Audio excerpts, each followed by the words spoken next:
Bien, amigos míos, sean bienvenidos a un nuevo programa. Hace tiempo que no hacía un programa refutando a nadie, ya sea por falta de tiempo, por falta de ganas y también típicos problemas que uno tiene eh, personales.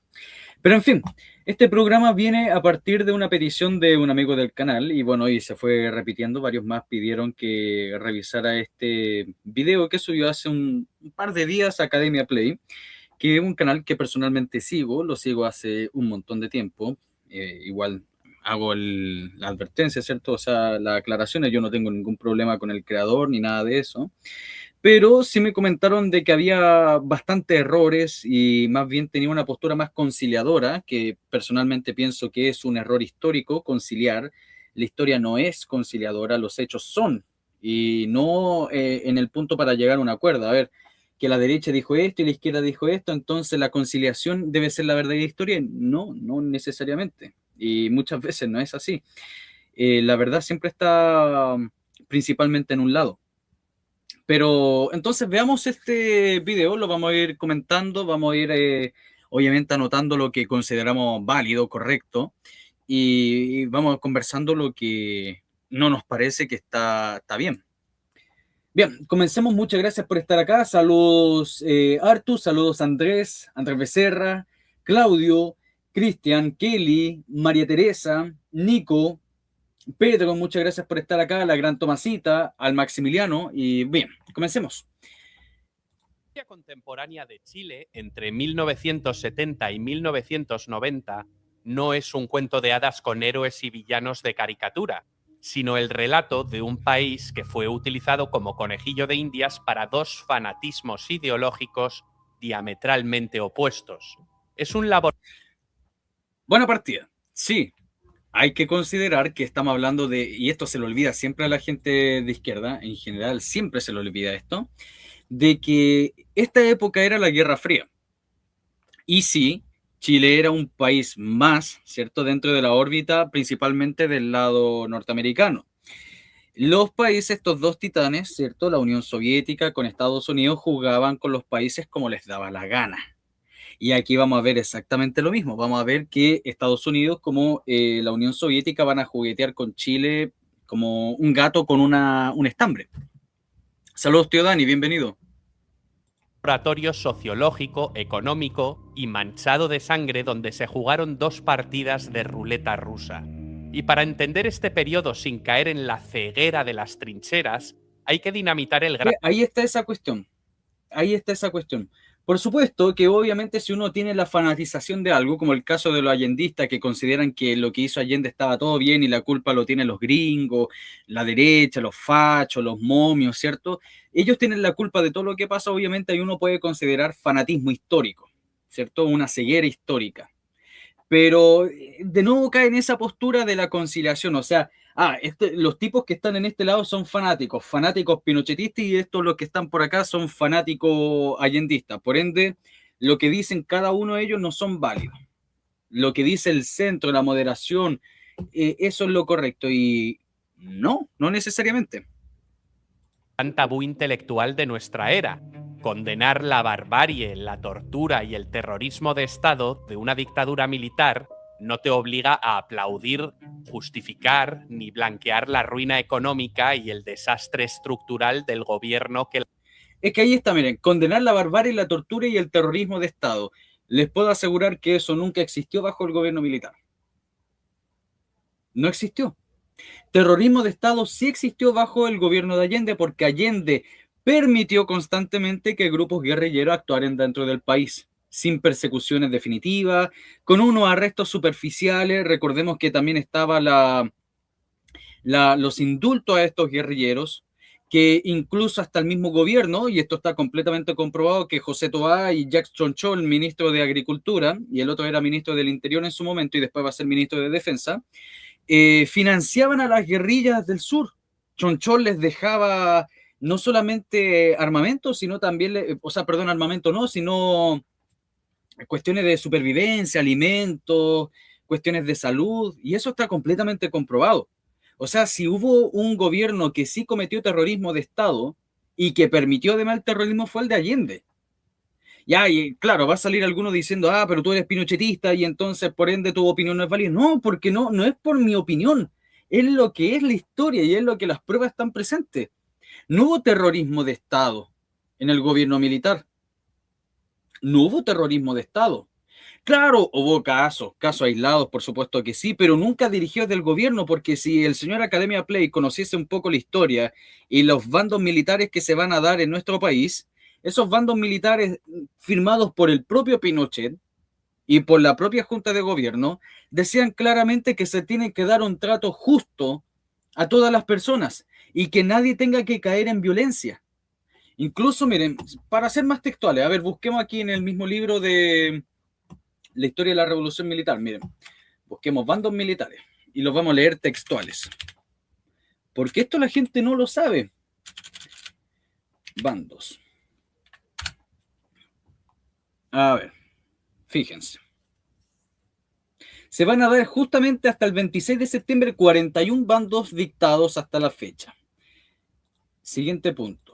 A ver, acá. Aquí. Fíjense. El primer bando era un bando de advertencia. Decía, a nadie se ocultaba que había existido bastante intercambio de fuego y uno de los primeros bandos advertía que quien usara armas contra los efectivos uniformados sería ejecutado en el lugar de los hechos. O sea, no era la señora Juanita que estaba barriendo con la escoba y llegaron los militares, se la llevaron y la mataron. Era un sujeto que estaba disparando a Carabinero y Carabinero tenía derecho para ultimarlo. Siguiente. Acá, ¿dónde está aquí? Los bandos.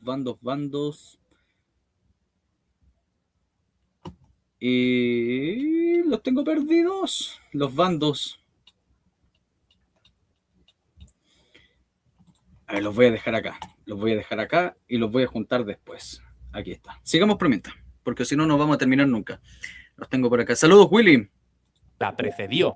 Acomódate porque vamos a diseccionar estas 2 décadas con bisturí, sin anestesia, sin romanticismos baratos y con los datos sobre la mesa. El origen de la tragedia, cómo Salvador Allende llegó a la moneda. Para entender el colapso, primero hay que entender el pecado original del mandato de la Unidad Popular. Salvador Allende no era un campesino alzado en armas ni un outsider antisistema. No, era un cuico alzado a armas. Dos cosas. Primero, el hombre venía de la aristocracia, eso todos lo saben, venía de la clase alta chilena. Segundo punto, era el presidente de OLAS, de la Organización Latinoamericana de Solidaridad, que eso está completamente comprobado, financiaba grupos guerrilleros.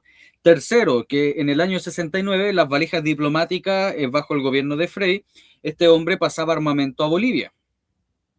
No era un campesino, pero sí era un cuico guerrillero, sí. Era un médico nacido en el seno de una familia burguesa y acomodada de Valparaíso, un político profesional que había sido diputado, ministro de Salubridad y senador.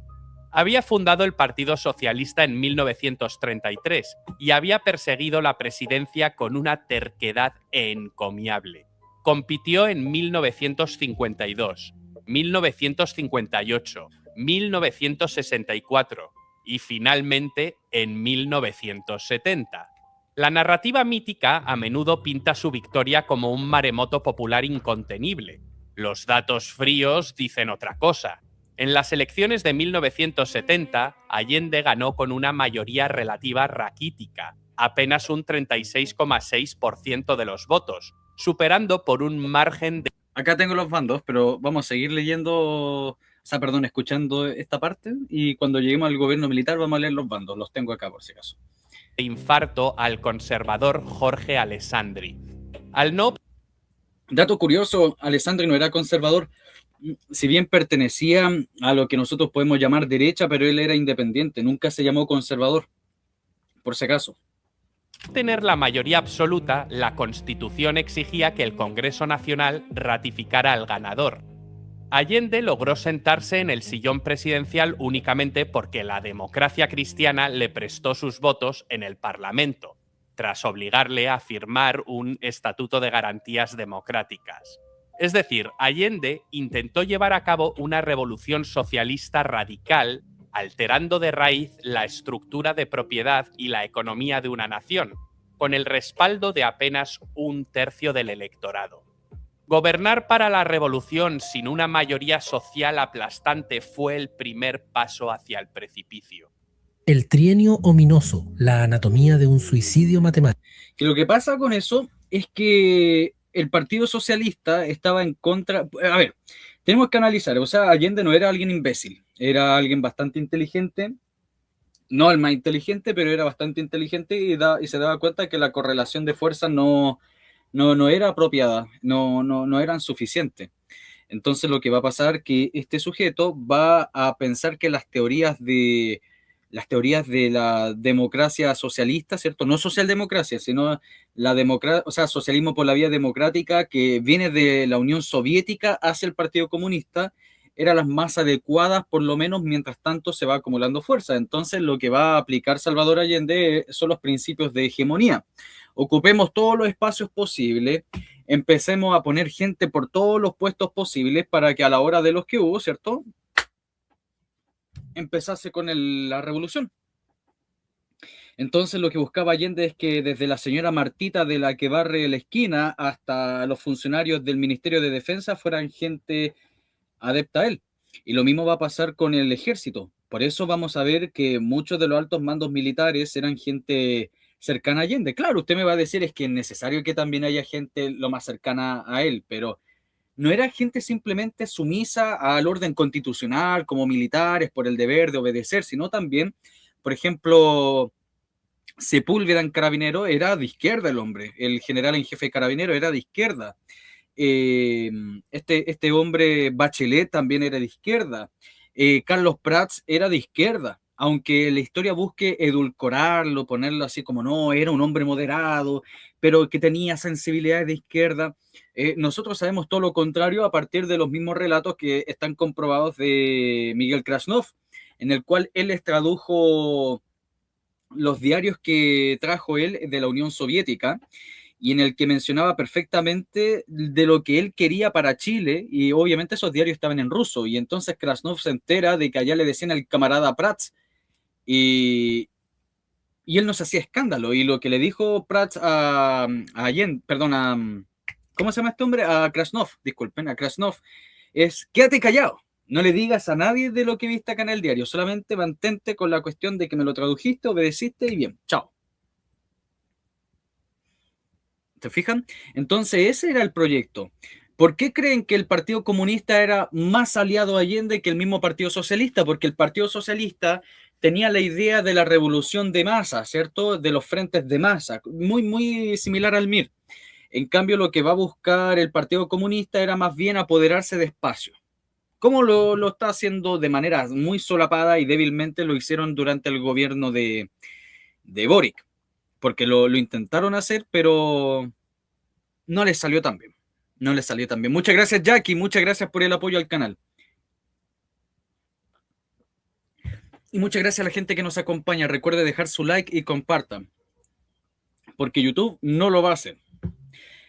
Entonces, eso es lo que pasa. Por eso hay mucha gente que se compra, no, Allende buscaba la democracia. Claro, sí, por supuesto. Aparentemente da la sensación de que el hombre era demócrata y los socialistas, recuerden que él era socialista, y los socialistas y los mapucistas y la izquierda cristiana y el MIR eran los radicales. Y no, Allende era tan radical como ellos, pero entendía la situación. Entendía la situación y a él le convenía, junto al Partido Comunista, optar por la revolución democrática. Pero ojo, recuerden que lo vimos nosotros con las revelaciones que aparecen en el diario del siglo, que cuando ellos optan por esa vía no significa que sea una vía exclusivista. O sea, ¿a qué me refiero con una vía exclusivista? De que sea la única forma. O sea, el Partido Comunista decía en los años 60 y en los años 70, optemos por la vía democrática, pero no nos vamos a olvidar de la vía armada. ¿Se entiende? Entonces, por eso justo cuando llegó el 11 de septiembre, ¿qué es lo que hizo el siglo? El siglo decía literalmente, hombres, ¿cómo era? Obreros tomen puesto en sus trincheras. Y al tiro saltaron a la lucha armada. ¿Me entienden? A eso se refiere, no es una vía exclusivista, sino más bien es optativa. Pero bien, sigamos. La autodenominada vía chilena al socialismo sonaba a poesía épica en los discursos de balcón, pero en la hoja de cálculo de la economía nacional fue una inmolación teórica. El plan consistía en la estatización acelerada y forzosa de los medios de producción, expandiendo el gasto público sin tener con qué pagarlo. Allende creó el área de propiedad social para que el Estado monopolizara la economía.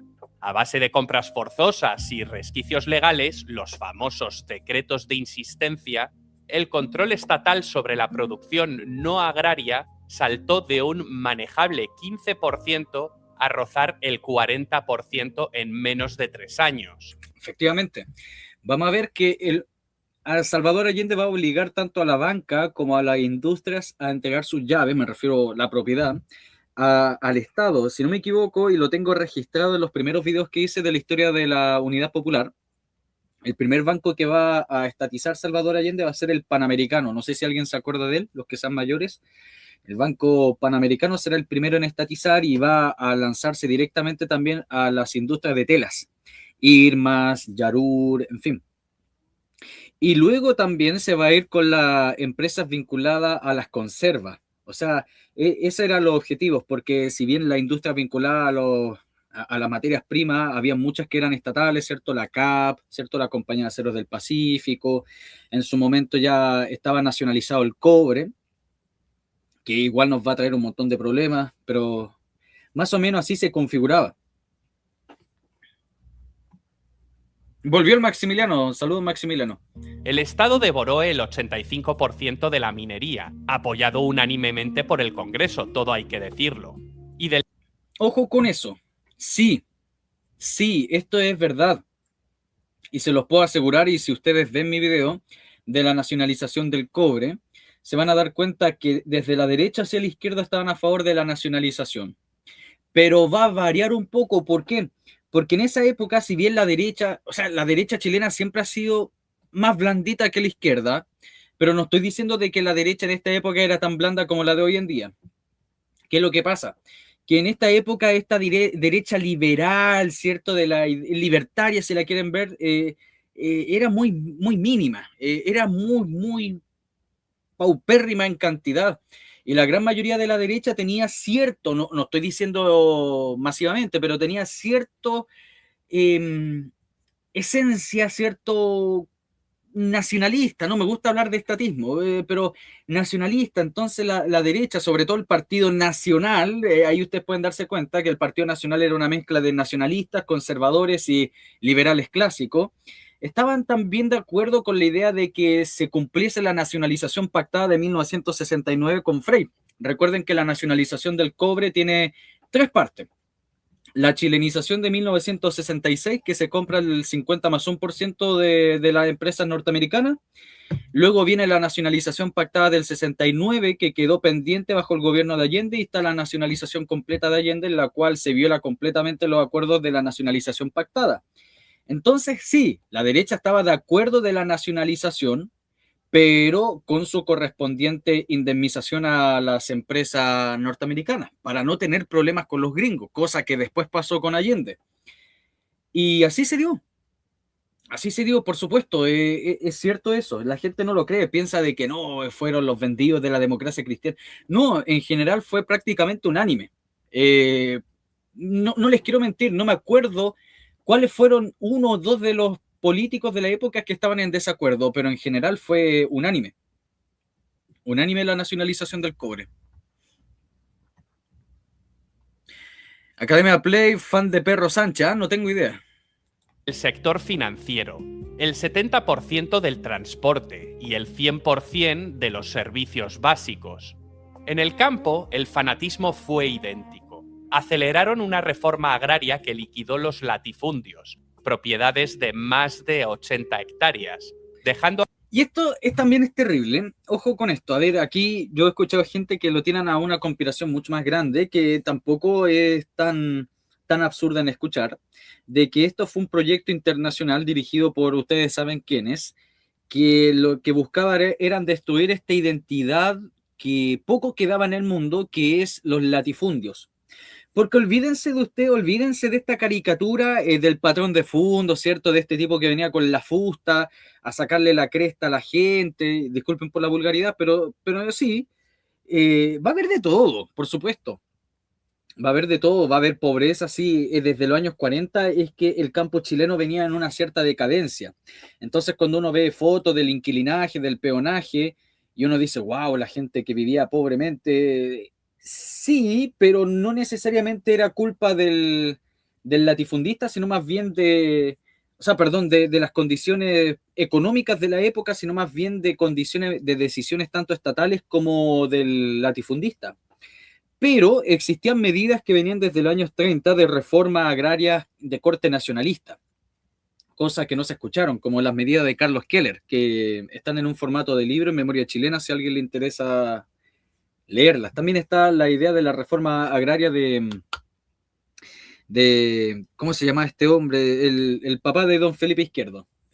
Ustedes lo deben conocer. También tiene una explicación de la reforma agraria, pero lo que van a promover de la reforma agraria va a ser desde el mundo anglosajón, principalmente de los norteamericanos, de Estados Unidos, con la Alianza para el Progreso, que era como, algunos lo llaman como una especie de plan Marshall en Hispanoamérica. Sí, no, tiene como elementos, pero no tanto. Y lo que va a provocar es que sí, van a ser los gringos los que van a iniciar con la reforma agraria bajo el gobierno de Alessandri, pero va a ser el gobierno de Frei la que lo va a trastocar, porque bajo el gobierno de Alessandri va a ser muy moderado, incluso la misma izquierda lo llamaba la reforma macetero, porque Alessandri no buscaba expropiar, sino buscaba más bien comprar, liquidar lugares y entonces de esa forma dividirlo. Si va a haber alguien que va a subdividir tierra y sí se las va a dar al mundo campesino, va a ser Alessandri. Claro, no en grandes cantidades, pero sí lo va a hacer él. En cambio, lo que va a hacer Frei bajo su ministro Jacques Chonchol, que pertenece a la comunidad, el que entienda, entienda, el que conoce, sabe, se van a dar cuenta de que este hombre va a ser el que va a radicalizar la reforma agraria. Frei, o por lo menos no sé si Frei necesariamente, pero Chonchol, que después también va a ser ministro de Allende, se va a ir mucho más a la izquierda este hombre, es el que va a, con la Cora, con la Corporación de la Reforma Agraria, a expropiar masivamente los fondos. Principalmente los demócratas cristianos van a ir contra los fondos de gente del Partido Nacional, de derecha, ¿cierto? Y enemigos políticos. No van a haber muchos fondos de la democracia cristiana expropiados por la misma democracia cristiana, eso tenganlo presente. Y de esa forma se buscaba generar lo que se llaman las subparcelas, ¿cierto?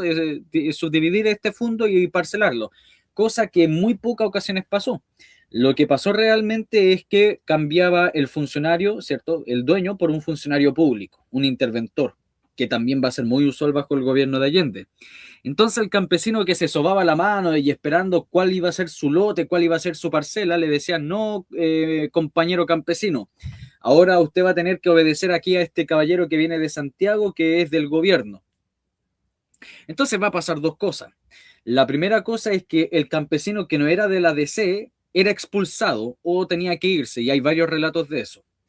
Y el segundo paso que también ocurría, ¿cierto? Que era el hecho de que este campesino se radicalizaba y se iba más a la izquierda, porque decían, estos chuecos de la democracia cristiana que yo confié con ellos, ¿cierto? Yo los apoyé y ahora no me dan lo que quiero, entonces yo creo que esta gente de acá, de esta izquierda, ¿cierto? Me van a dar lo que yo sí quiero, que es tierra. Sí, Parabellum, muchas gracias por estar acá y sí, por fin me la devolvieron, la monetización. Al Estado como dueño del 40% de la tierra productiva. Pero como los burócratas rara vez saben cómo manejar un arado, la inversión se desplomó y la producción de trigo, la base de la alimentación chilena, cayó en picado un 43%. Chile se quedó sin su propio pan. Para asegurar la lealtad de sus bases, el gobierno de la Unidad Popular disparó el gasto público del 41% al 56% del PIB entre 1971 y 1972, subiendo sueldos y pensiones.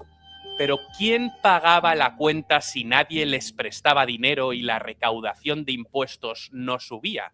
La respuesta fue la misma que han dado todos los populismos acorralados de la historia. Muchas gracias, Tunita. Regaló 5 membresías. Se lo agradezco muchísimo. Muchas gracias. Se lo agradezco mucho, en verdad. Muchas gracias. Y sean bienvenidos a la gente aquí. Muchas gracias por acompañarme en este video. Encender la máquina de hacer billetes. El Banco Central perdió su autonomía y se dedicó a monetizar un déficit fiscal demente. Si una economía sana tiembla con un déficit del 3%, Allende lo llevó al 15% en 1971, al 25% en 1972 y a un apocalíptico 31% del PIB en 1973. La consecuencia ineludible fue la hiperinflación. Los precios, que parecían controlados en un 22% en 1971, superaron el 600% para finales de 1973. No estoy diciendo nada acá porque es de manual, o sea, está correcto lo que dice este hombre, no hay mucho que agregar. El costo de la vida se multiplicó por 25. Ese impuesto inflacionario, profundamente regresivo, trituró el poder adquisitivo de los trabajadores.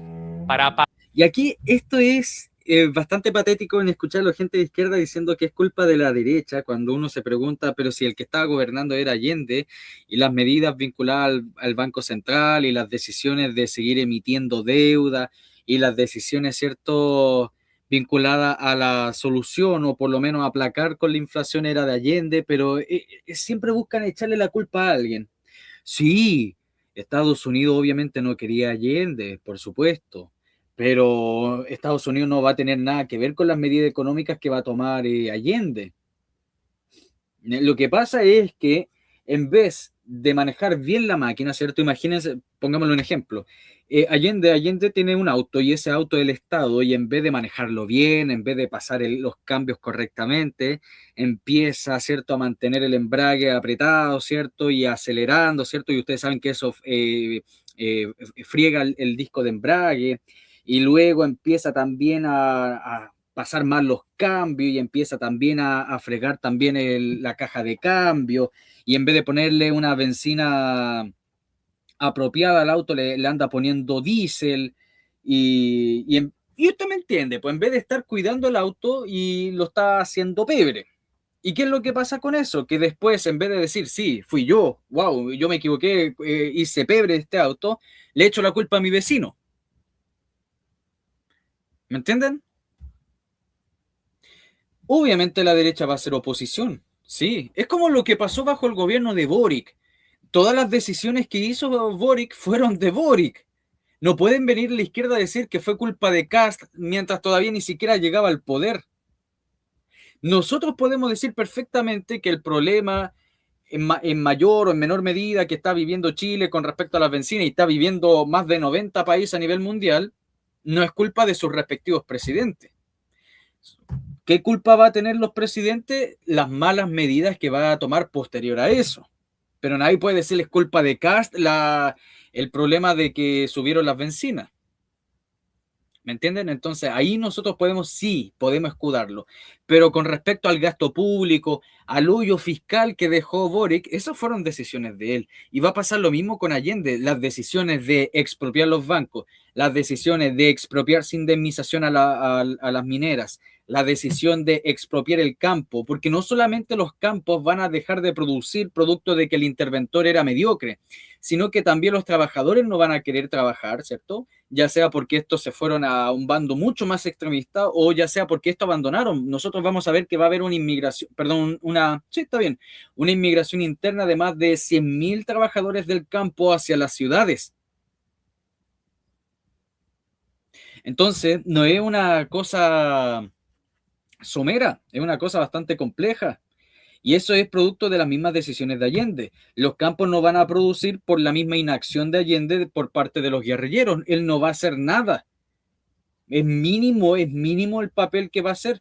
Incluso en muchas ocasiones a los carabineros va a pasar lo mismo que en el estallido. Les decían que no podían utilizar armas letales. Va a ser el mismo Allende que va a eliminar el grupo móvil de carabineros, que en la época sería algo similar al GOPE. ¿Se acuerdan? Saludos, Roberto, bienvenido. Y a la golondrina también, bienvenida. Entonces, se fijan, entonces uno no puede decir, fueron los gringos, el imperialismo norteamericano nos está atacando.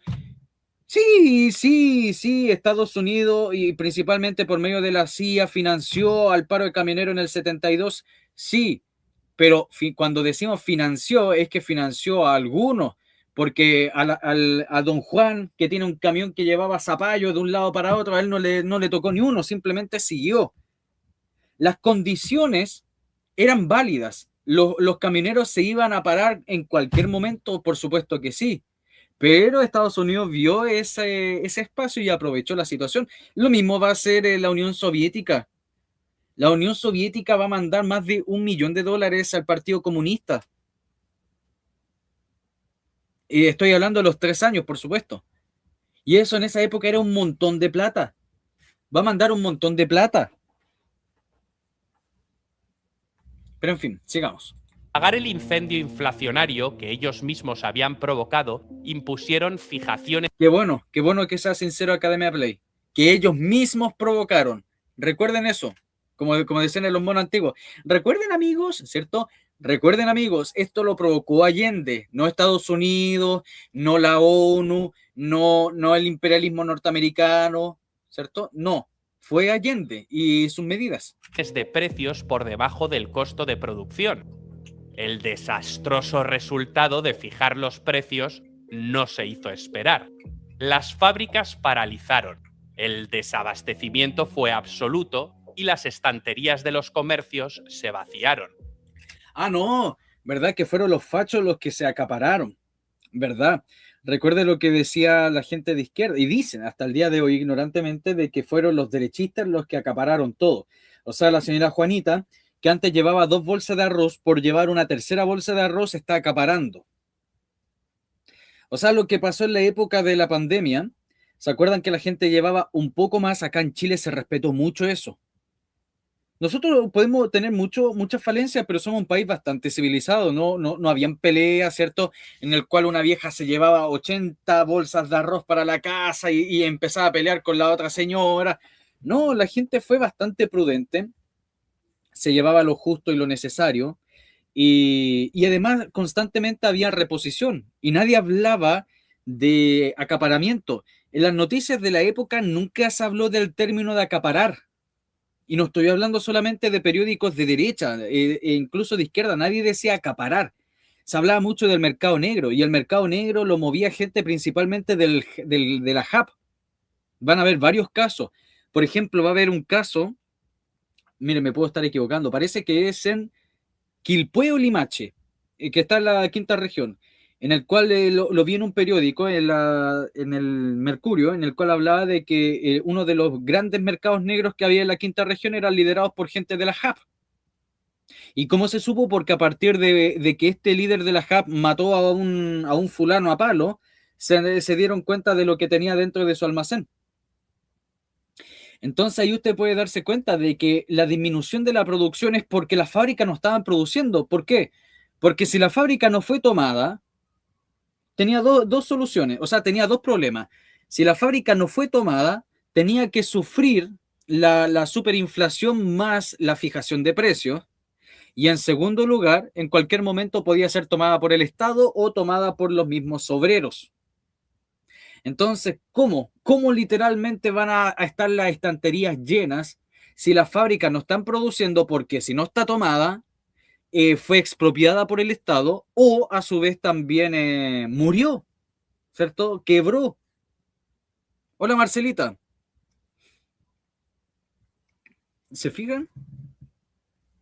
Sí, tampoco. Correcto lo que dice aquí Academia Play.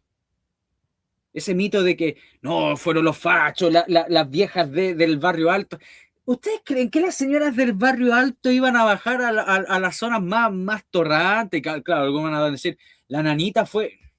¿Ustedes creen que la gente que se conoce ahí va a permitir que alguien de afuera empezase a llevarse carros llenos de cosas? Estaba todo dateado. Y en una época donde escasea todo, la gente de un barrio que se conocen todos, o por lo menos antes se conocían todos, saben quiénes vienen de afuera. Entonces era muy inusual eso. Era sumamente inusual de gente con carros llenos de bolsas de harina que se las llevaban para su casa. Eso no pasaba. Y tampoco estaban las condiciones económicas que alguien se los llevase en todo. Entonces, primero, por porcentaje, el Chile de la época ni siquiera el 1% era gente rica. Y la gente de clase media no se podía dar el gusto de estar comprando un carro entero de bolsas de arroz para llevárselo a su casa. Entonces la idea del acaparamiento es una absurdez.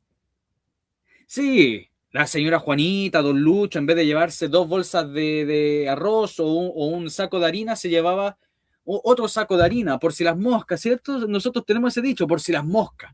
No sabemos cuánto va a durar el problema, entonces, para no tener problemas. Y nos llevamos un poco más. Pero eso va a pasar, y eso está registrado. Sobrevivir implicaba hacer colas humillantes gestionadas por las juntas de abastecimiento y control de precios, o acudir a un mercado negro o... Hola Chile Indomable, bienvenida. Bienvenida y muchas gracias a la gente que nos acompaña en este caluroso día, bueno, por lo menos en la quinta región. En la quinta región. Ni presente, donde un pollo costaba 10 veces más que la tarifa oficial. Cualquier paralelismo con la Venezuela de Hugo Chávez y Nicolás Maduro no es casualidad, es causalidad pura. Ambos modelos compartieron la misma arquitectura de la ruina: expropiación masiva, gasto desbocado, impresión inorgánica y controles de precios. Allende tuvo la... Mire, gracias Artú. En cambio, a los supermercados del barrio alto llegaban los pobladores literalmente arriba de camiones. Exactamente, van a haber asaltos en los supermercados de los barrios altos. Y adivinen dónde se derivaba eso. Los miristas, porque vamos a ver dos estilos, por si acaso. Es que se desconoce mucho este tema. Y hay un estudio, un paper que hizo no me acuerdo, un fulano, una fulana, sobre cómo subsistía la gente. Y obviamente de una mirada izquierdista, pero es interesante lo que se habla. Que no solamente existía la JAP dirigidas por el gobierno, sino también existían los almacenes del pueblo. No sé si alguien lo había escuchado alguna vez, los almacenes del pueblo. Hola Esther, bienvenida. Los almacenes del pueblo. Y los almacenes del pueblo se caracterizaban principalmente por estar súper dirigidos por los miristas. Entonces, ¿qué hacen estos locos? Aparte de asaltar supermercados, robarse la plata, se robaban cargamento entero de productos y entonces eran derivados para que estas células, estos mini gobiernos, que eran la población en toma o algún barrio tomado por los miristas, ¿cierto?, se mantuviesen por más tiempo. Hay que apretar acá. La mala suerte de que el precio del cobre se hundiera en 1972, quitándole el maquillaje de las divisas extranjeras. Saludos, Andrea, bienvenida. Mientras que el chavismo gozó de un superciclo petrolero que le permitió alargar su agonía durante 15 años. El golpe y el ascenso de las sombras. El país estaba roto. La polarización se respiraba en paros patronales, como la célebre huelga de camioneros. Esa es otra cuestión, los paros patronales. Ese es un término muy izquierdista para referirse a los paros. O sea, acá sí y no. ¿Chile tiene una mentalidad de peón? Sí. Pero lo que va a pasar acá es que el peón se va a hastiar no del patrón, sino del Estado, del gobierno. Entonces aquí va a haber patrones, por si acaso, sobre todo vinculados a la UP, que van a haber un par, que les van a negarle a los camioneros generar sus movilizaciones. Y la gran mayoría de los patrones, ¿cierto?, de los dueños de camiones, en fin, y no solamente de uno, sino de varios, van a estar en el mismo pensar que los camioneros. O sea, ¿ustedes creen que si el camionero es de izquierda y el patrón le dice, no, usted va a salir a manifestarse y yo no lo voy a permitir, y si usted lo hace, yo lo voy a despedir, ¿ustedes creen que se va a quedar con las manos cruzadas si hubiera sido izquierdista? Por supuesto que no. Si aquí va a haber un común acuerdo. El patrón le decía al camionero, porque mi abuelo era camionero y mi abuelo estuvo en estas manifestaciones. Y el dueño de camiones le decía, ¿usted está de acuerdo con esto? Sí, estoy de acuerdo. Bueno, haga lo que tenga que hacer. Así funcionaba. O sea, tampoco es que tengamos una mentalidad de esclavo donde el patrón le dice, usted me va a tener que hacer esto y esto. Y el hombre dice, ya sí, lo voy a hacer al tiro. Y aquí tampoco consideren que también va a haber camioneros independientes con sus propios camiones. O sea, tampoco piensen que el paro de camioneros van a ser de puro empresarios que van a obligar a sus trabajadores a manifestarse. Claramente que no, y por eso va a existir el Mopare, que va a ser los camioneros de izquierda. ¿Se entiende? Entonces, después vamos a ver que los colectiveros también se van a unir. Y aquí los colectiveros también eran independientes. Y los micreros también se van a unir. O sea, va a ser una manifestación sin igual, porque no había existido nunca antes en Chile, y va a ser completamente independiente. Va a ser completamente independiente, o sea, aquí va a importar un pepino. O sea, si el dueño del camión no le hubiera gustado, el camionero igual hubiera manifestado. Ustedes saben cómo es el camionero. Los camioneros se manifestaron contra Allende y se manifestaron contra Pinochet. Eso a los izquierdistas se le olvida siempre. ¿Se acuerdan? Bueno, los que son mayores acá, que los camioneros también se manifestaron contra Pinochet. La diferencia es que el hombre sí sabía dialogar. Pinochet tenía ese don del juego de dos piernas, como se dice.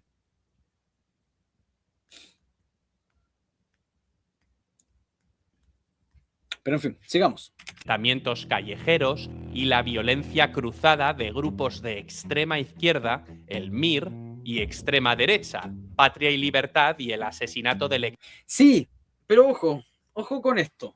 O sea, estamos hablando de que los dos estaban en los extremos, sí, por supuesto, pero una cosa es el MIR y otra cosa es Patria y Libertad. El MIR estaban dispuestos todo a todo. Y tenían una organización mucho más grande, tenían mucho más armamento. O sea, el izquierdista que diga que Patria y Libertad era más poderoso que el MIR es un mentiroso. A mí me encantaría decir de que Patria y Libertad tenía mejores cosas que el MIR, pero no las tenía. Patria y Libertad en su gran mayoría era gente jóvenes de la clase alta que en general buscaban luchar contra el comunismo. En cambio, en el MIR, muchos de estos locos también vienen de la clase alta, pero lo que querían era imponer el marxismo-leninismo. Unos estaban a favor de la democracia y otros estaban a favor de la lucha armada y la guerra civil. Por ejemplo, ahí ustedes tienen al comandante Pepe que hablaba, y yo siempre lo voy a repetir, de eliminar a 1 millón de chilenos si era necesario. En cambio, Patria y Libertad, usted no va a encontrar nunca gente diciendo esas barbaridades. Entonces, claro, cuando habla de los dos extremos, sí, o sea, políticamente hablando eran de dos extremos, pero uno eran gente con la cual uno podía conversar y la otra era gente con la que te baleaban. Y estoy hablando en este caso del MIR. Entonces ahí están viendo esa posición conciliadora. Oh, el MIR versus Patria y Libertad, los fascistas versus los comunistas. Y no es tan así. O sea, Patria y Libertad no juntaban en Santiago ni 100 personas. Y eso mismo lo va a comentar tanto Manuel Fuentes, ¿cierto? Que fue líder de Patria y Libertad, que a diferencia del MIR que podía juntar 10.000 personas a nivel nacional, Patria y Libertad no podía juntar ni siquiera 1.200. Que el armamento que tenía Patria y Libertad era totalmente obsoleto versus el armamento del MIR que venía de Cuba. Recuerden de que la mitad de los bolsos cubanos que va a traer justamente Fidel en el año 71 se lo va a quedar el MIR, a sabienda eso Allende. Allende sabía, porque recuerden que el gap de Allende entre el año finales del año 70 hasta el principio del año 72 eran puros miristas. Y después van a ser socialistas, pero en un origen eran puros miristas. Y después se van a llevar la mitad del armamento que va a traer Fidel, porque Fidel trajo un montón de armamento que después dejó acá en Chile, justificando de que era el armamento de su guardia de seguridad, pero que se les quedó acá.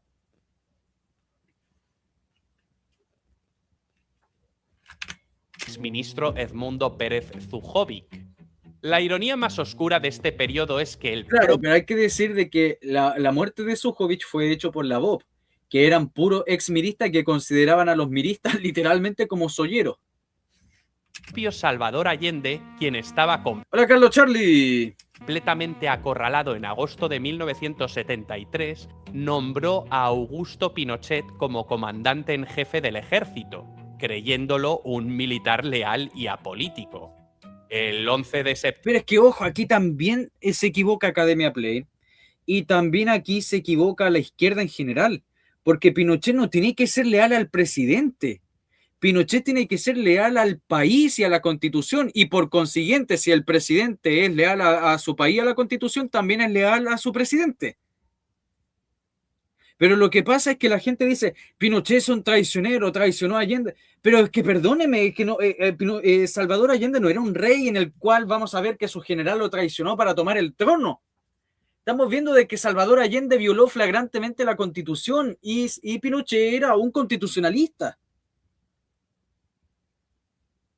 No se puede hablar de que Pinochet traicionó a Allende, no, porque previamente Allende había traicionado ya el país y había traicionado la Constitución. ¿Me entiende? Entonces no es una cuestión, que es desleal, Pinochet traicionó a su presidente. No. Pinochet, si hubiera sido leal a Allende, hubiera traicionado al país. ¿Se fijan? O sea, jueguen con ese silogismo. En septiembre de 1973, las Fuerzas Armadas y Carabineros reventaron el orden constitucional. No, mira, acá tiene otro error Academia Play. El orden constitucional ya estaba reventado. Acá yo pienso, voy a creer acá en este señor, Academia Play, que lo dice por la ignorancia, y que obviamente él es español y nosotros somos chilenos, y en general cada uno, ¿cierto?, con sus tierras, pero es como yo tampoco conozco en profundidad España y puedo equivocarme un montón.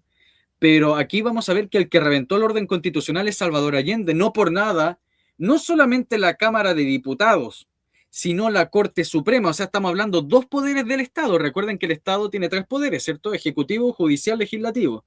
Estamos hablando que dos poderes del Estado. Cámara de Diputados, la declaración del 22 de agosto de 1973, en que una mayoría plena de la Cámara de Diputados declaró inconstitucional a Allende. O sea, si estamos viendo de que se declaró inconstitucional Allende, es por algo. En segundo punto, vamos a ver de que Salvador Allende va a ser también declarado inconstitucional por la misma Corte Suprema. Va a ser declarado inconstitucional por la Corte Suprema. Y en tercer lugar, después la Contraloría General de la República también va a considerar pleno eso, de que fue un presidente inconstitucional y que empezó a gobernar por decreto porque ya no consideraba válido, Salvador Allende ya no consideraba válido el Congreso y va a empezar a gobernar por decreto. Entonces, ¿cómo uno puede decir de que fue el Pinochet y el 11 de septiembre donde reventaron el orden constitucional si ya estaba reventado? Ya estaba reventado. Y eso uno lo puede encontrar perfectamente en la biblioteca del Congreso. Declaración de la Cámara de Diputados del 22 de agosto de 1973. El orden constitucional ya estaba reventado, ¿cierto? Como un apéndice con una peritonitis. Como un chorizo con mucho tiempo en la parrilla, ¿cierto? Que de repente explotan, ¡pah! ¿Cierto? Así estaba el orden constitucional. O sea, las Fuerzas Armadas no reventaron nada.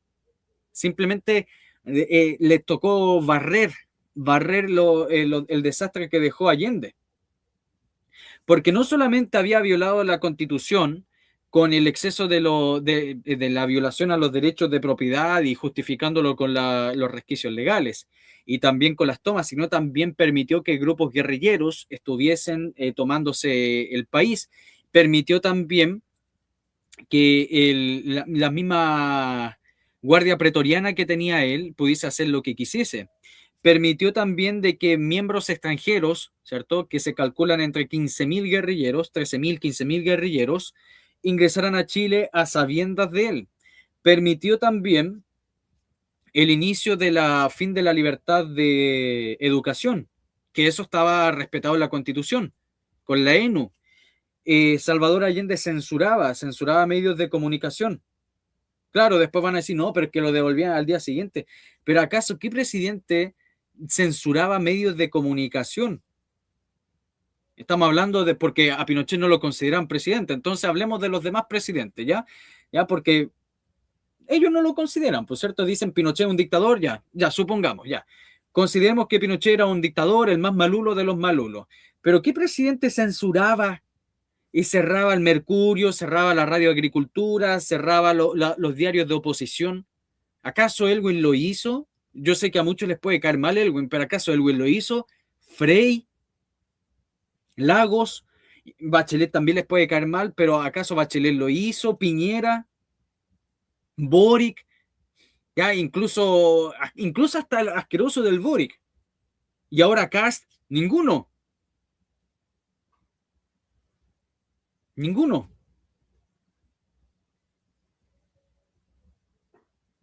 ¿Me entienden? Entonces lo que va a hacer acá Salvador Allende es violar en numerosas ocasiones la Constitución, sobre todo en el aspecto de las libertades. El orden constitucional estaba roto. Que no lo quieran ver y quieran echarle la culpa a la Fuerza Armada, ya es problema de ellos. Y parece que es problema del señor acá, Academia Play. Exactamente, Maximiliano, se puede ser presidente y dictador, porque dictador es el que dicta y presidente es el que preside. Mire, es terrible básico eso, pero sí. Sí. Los Hawker Hunter bombardearon el Palacio de la Moneda, reduciendo a escombros el símbolo de la República.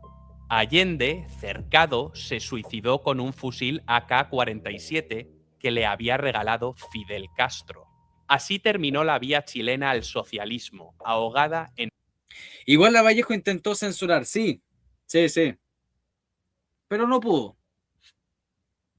Bueno, miren, fe de rata, Kelly. Fe de rata. Boric también quiso censurar. Sí, pensándolo bien, Vallejo quiso censurar, quiso imponer la ley de las fake news, de las noticias falsas, sí.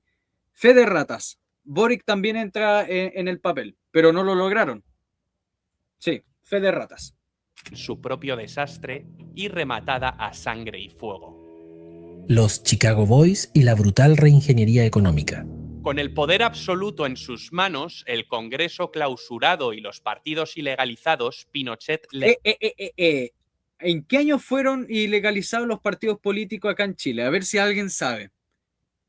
A ver si alguien sabe. Yo lo he dicho un montón de veces, porque aquí él está metiendo como todos los paquetes en uno. Los partidos marxistas de izquierda fueron obviamente ilegalizados. Sí, por supuesto que sí. Pero los demás partidos, la democracia cristiana, la democracia radical, el partido radical, la izquierda radical, el partido nacional, todos esos partidos todavía funcionaban. Todo eso, antiburocrático, bienvenido, muchas gracias por estar acá. Todos esos partidos funcionaban. O sea, el decir de que Pinochet legalizó los partidos políticos de una manera así que suene como que ilegalizó todo. 1978 Pinochet ilegalizó los demás partidos políticos porque muchos de ellos, sobre todo la democracia cristiana, estaban difundiendo noticias que afectaban a la estabilidad del gobierno. Entre ellos de que el país habían muerto más de 100.000 personas, que en el Mapocho corrían puros cadáveres. La democracia cristiana va a ser un grato favor a la izquierda en difundir historias falsas y entonces por eso se va a terminar por ilegalizar todos los demás. Entregó las llaves de la economía a los Chicago Boys. Eran un grupo de tecnócratas formados... Y se fijan, y ponen al tiro a los Chicago Boys. O sea, como que los Chicago Boys hicieron todo y se saltaron por lo menos casi 2 años. Durante 2 años el gobierno militar estuvieron haciendo pura absurdez económica, sí. Intentaron volver al sistema de industrialización por sustitución de importaciones de los años 40, lo cual fracasó, y por eso hasta el año 75 la inflación llegó hasta el 606%.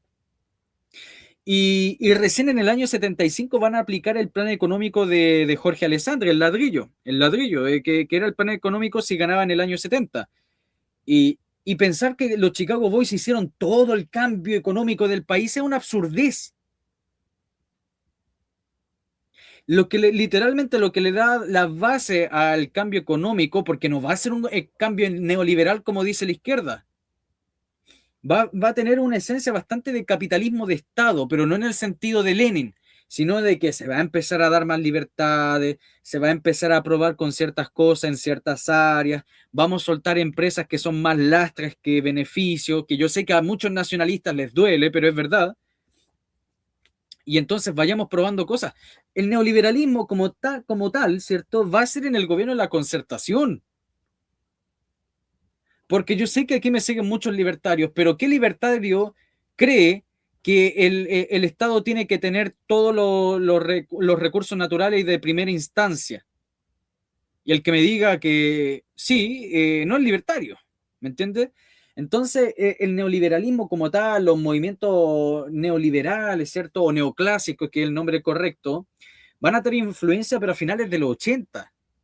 Los Chicago Boys van a tomar parte en este gobierno, o por lo menos en este sector económico tecnócrata, sí, pero los que van a tener el papel fundamental va a ser, punto número 1, el ladrillo, y en punto número 2, la reforma de José Piñera, que siempre lo dejan tirado de lado.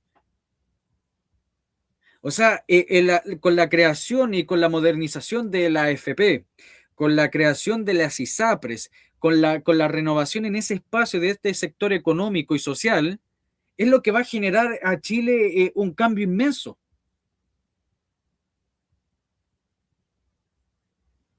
¿Se fijan? O sea, claro, muchos de estos hombres van a estar metidos en el ODEPLAN, van a estar metidos en la subsecretaría, ¿cierto? Van a estar teniendo un grado de influencia, por supuesto que sí. Pero todos los profesores de izquierda y en general todos los libros de historias baratos, uno va a decir, los Chicago Boys hicieron esto. Como que ellos vinieron con una varita mágica y hicieron wow, y cambió todo. Y no como tal.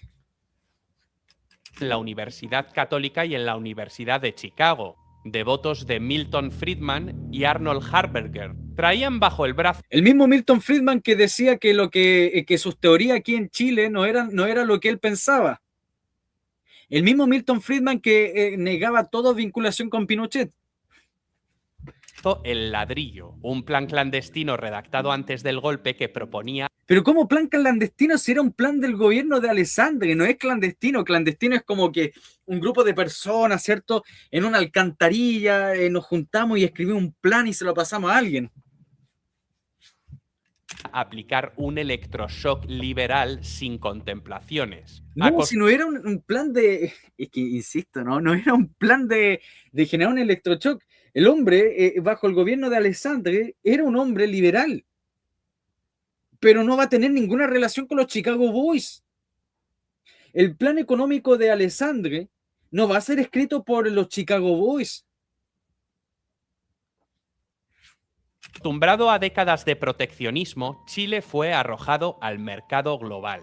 Los aranceles de importación bajaron de un prohibitivo 94% a una tarifa plana del 10%, quebrando a gran parte de la industria manufacturera local que no pudo competir, y orientando al país hacia la exportación de materias primas. Privatizaron el... La economía funciona como un dar y un dar. Si lo que yo busco es beneficiar a la mayoría de la población sacrificando a las empresas nacionales, se va a hacer. O protejo a la industria nacional sacrificando al bolsillo del trabajador. Y ojo, yo no soy liberal. Yo no soy ni tampoco libertario. Ustedes saben que yo soy un nacionalista. Pero es que así funciona. O sea, uno tiene que tomar medidas aunque a uno le duela.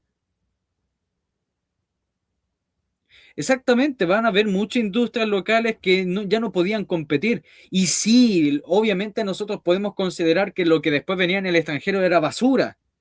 Porque si uno compara los platos que vienen de China con los platos de Fanalosa, yo creo que se deben acordar de Fanalosa, de la losa Penco, nuestra losa le da 1000 patadas a basura china y le sigue dando.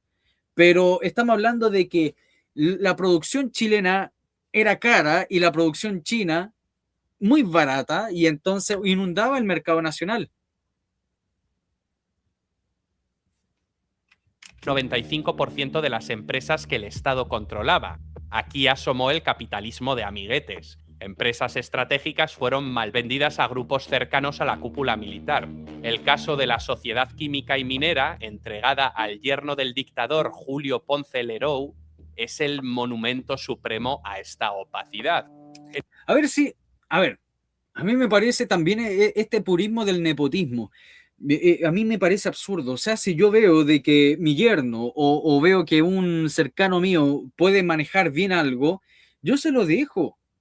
Ah, no, es que aunque este hombre sea no sé, Tesla, con un coeficiente intelectual de 200, No, pero como es pariente mío, se lo voy a dejar a este sujeto que no conozco y que capaz que sea un imbécil, para que la gente no diga que yo soy un nepotista. Para mí es una imbecilidad. Para mí una imbecilidad. Yo estoy a favor del nepotismo siempre y cuando el que reciba esos beneficios sea alguien hábil.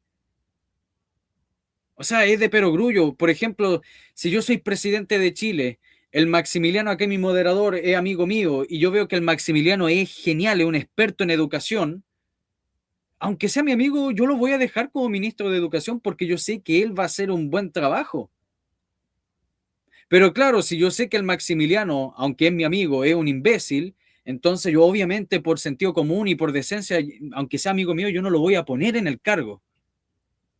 Entonces esa idea del purismo, no, el nepotismo es malo, o sea, aunque sea el hombre más inteligente y probo del mundo y es mi cuñado, no lo voy a dejar. O sea, Pinochet consideró, y la cúpula, porque recuerden que Pinochet no tomaba sus decisiones solo. Esa es otra cosa. Y comparan que y voy a ocupar la palabra que ellos usan, la dictadura, todo tipo de dictaduras son iguales. Y consideran que las decisiones de Pinochet eran unánime, como un dictador africano, como un dictador del Congo, en el cual decía una cosa y todos obedecían como un autócrata. Acá muchas de las decisiones de Pinochet no pasaban. La Junta tenía poder y podía literalmente vetar las decisiones de Pinochet. Y si ustedes creen de que no, la Junta hacía lo que quería Pinochet porque Pinochet controlaba el país, también es falso. También es falso. Recuerden que todavía existía Corte Suprema. El Congreso sí, el Congreso no existía, pero la Corte Suprema estaba activa, completamente activa.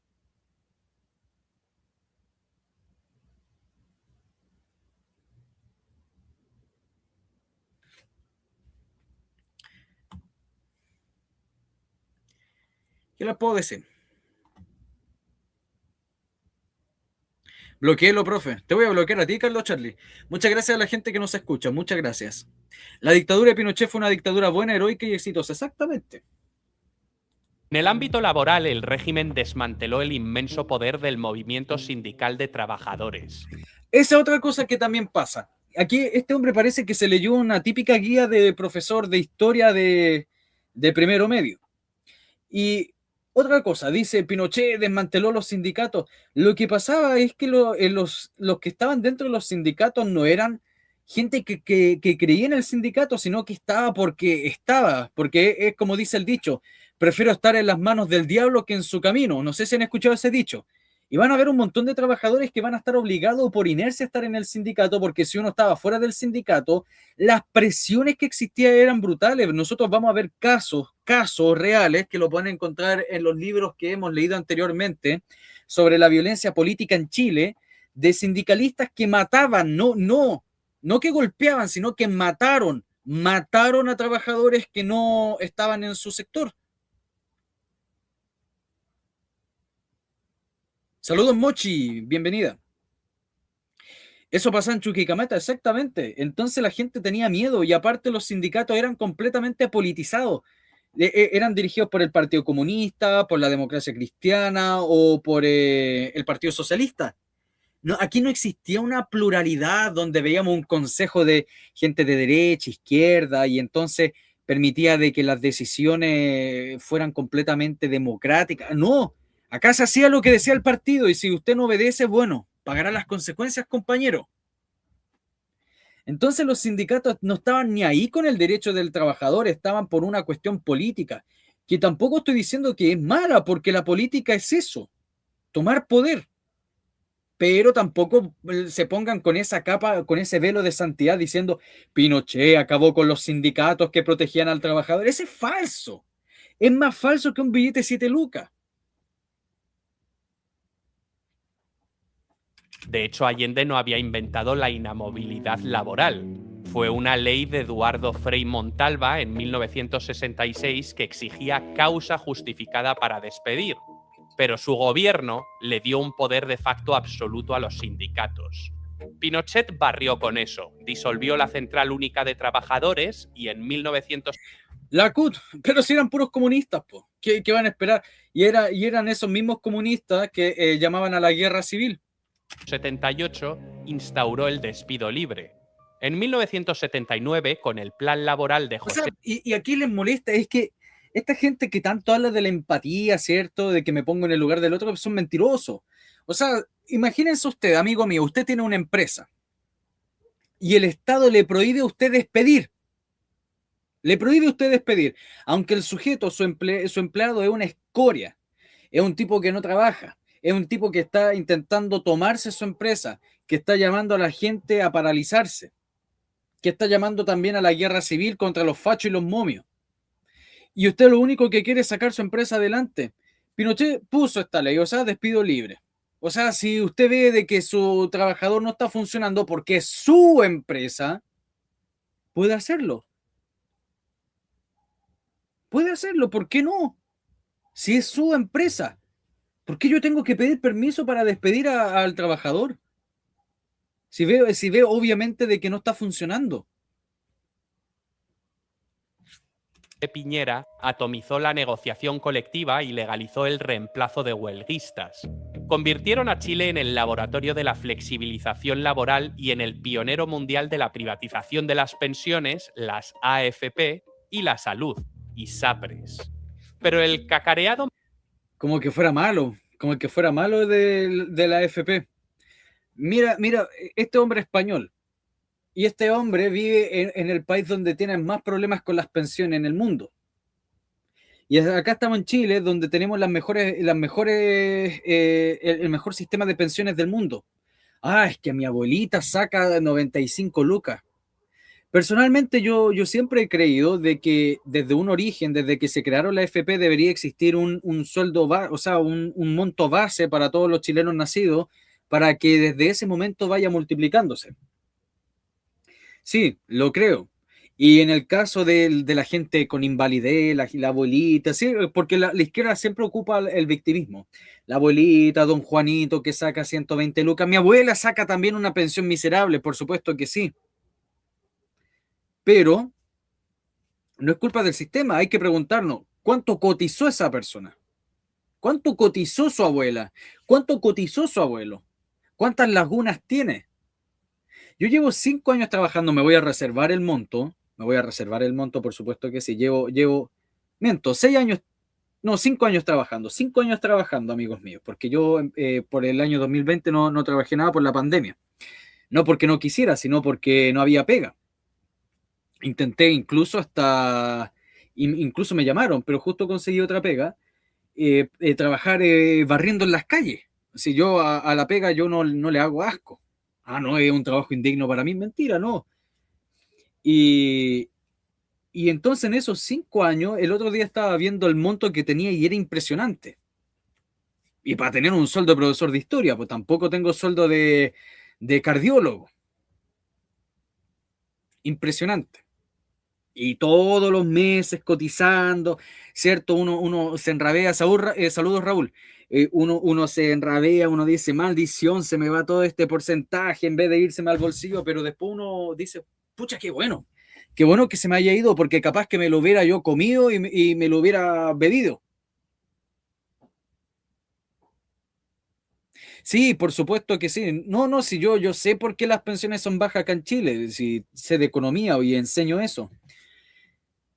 Pero ya el problema de la AFP, ¿cierto? Todo lo que tiene que ver con las tasas de encaje, todo lo que tiene que ver con las edades prolongadas, ya son problemas que hicieron después. O sea, como decía el José Piñera, teníamos un Ferrari, un Mercedes-Benz,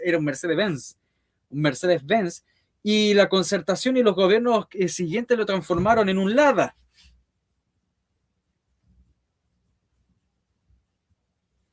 Mira, llegó el Gavito, porque me exigía el video. ¿Cuánto me exigió el video el Gavito para llegar tarde? Lo vamos a bloquear del canal. Lo vamos a bloquear del canal. No sé, broma, Gavito, bienvenido. Milagro económico. Muchas gracias, Jackie. Muchas gracias.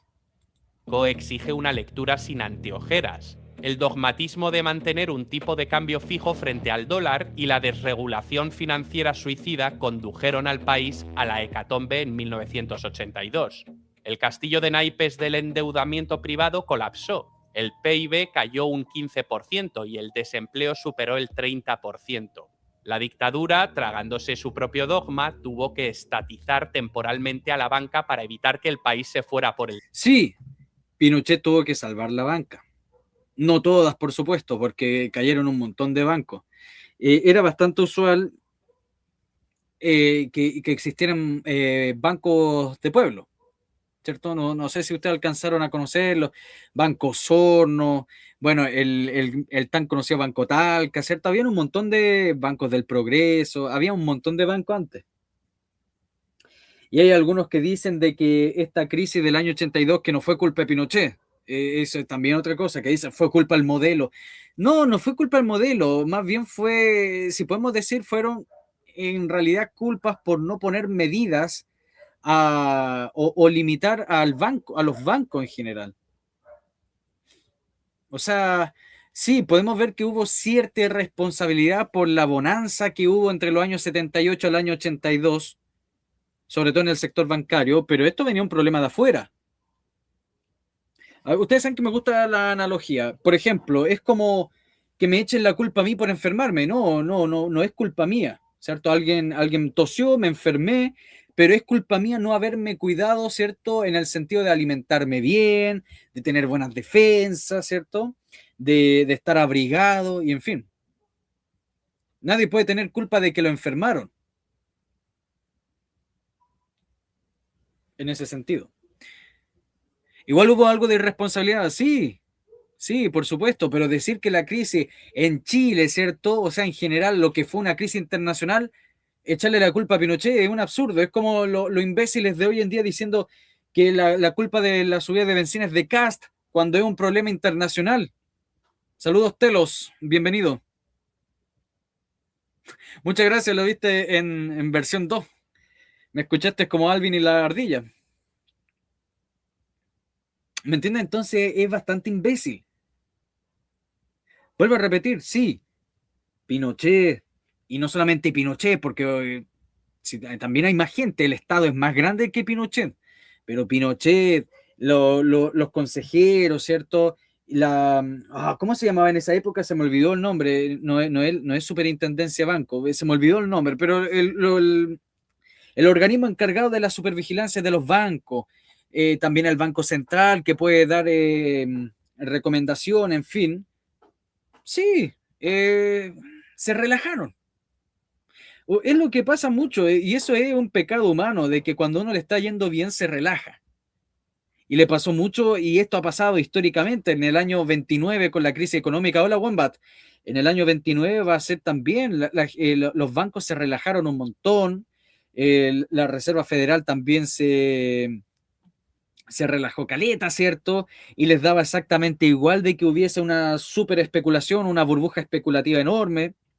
Les dio igual, porque pensaba que todo iba a estar bien. Y pasó.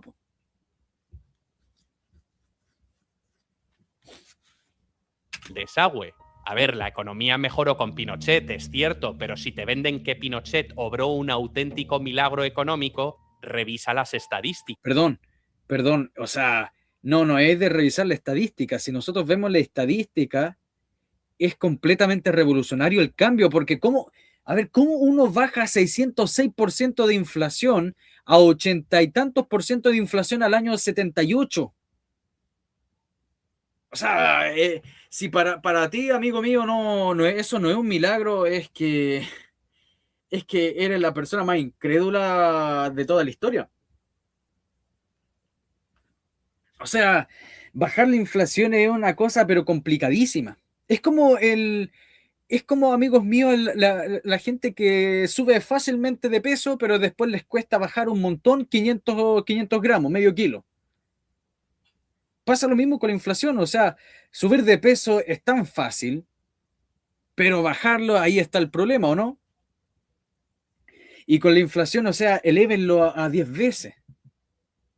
O sea, que hubo un milagro económico, lo hubo. Y después nosotros vamos a ver que desde el año 85 al año 89 va a haber una recuperación total. Chile va a estar creciendo al 10%. O sea, no ha existido en el país un gobierno que haya entregado la finanza a un crecimiento del 10%. No hay, ni siquiera en los tan amados democráticos, ¿cierto? Ni en el gobierno del guatón Boris, ni en el de Piñera, ni el de la Bachelet. No va a existir ninguno que entregue el país con 10% de crecimiento. O sea, ¿cómo eso no se le puede llamar un milagro económico?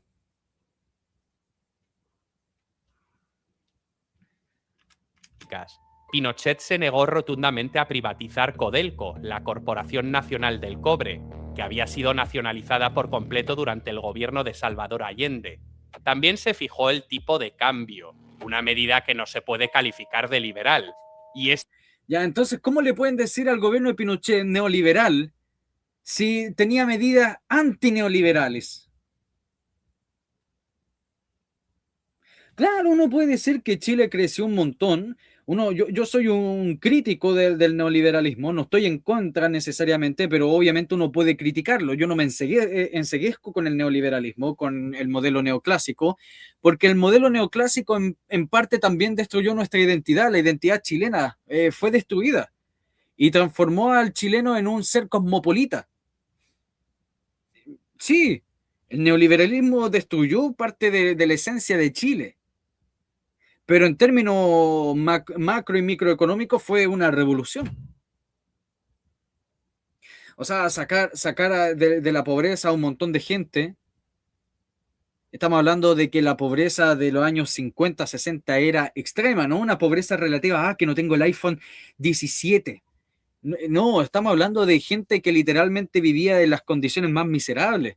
Incluso no recuerdo en dónde lo leí, en alguna revista de época, donde había sujetos que vivían como topos. O sea, hacían un hoyo, lo tapaban con una lata y ahí vivían.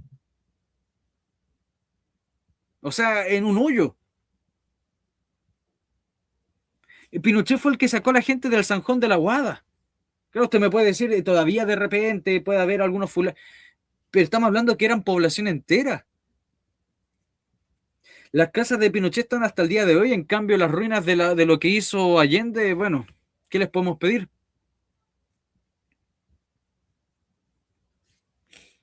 Es que las ideas liberales se fueron difuminando con el tiempo. El Estado volvió a tener un rol más activo. No, es que lo que pasa es que no es que Pinochet fuera cambiante, como que un día pensaba en liberalismo y el otro pensaba en nacionalismo.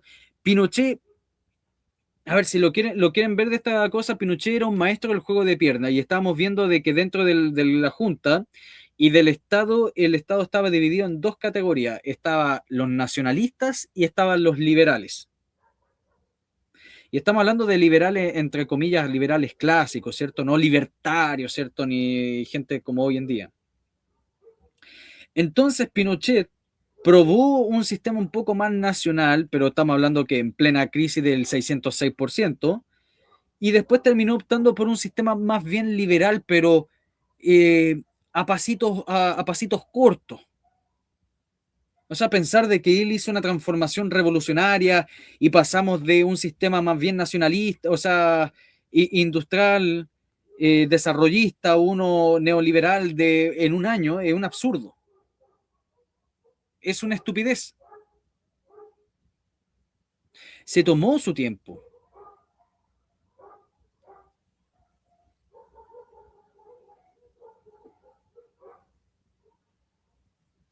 En 1973 había 80% de pobres y con Pinochet bajó al 40% de pobres. Fuente de la Comisión de la Productividad de Bachelet y Joseph Ramos.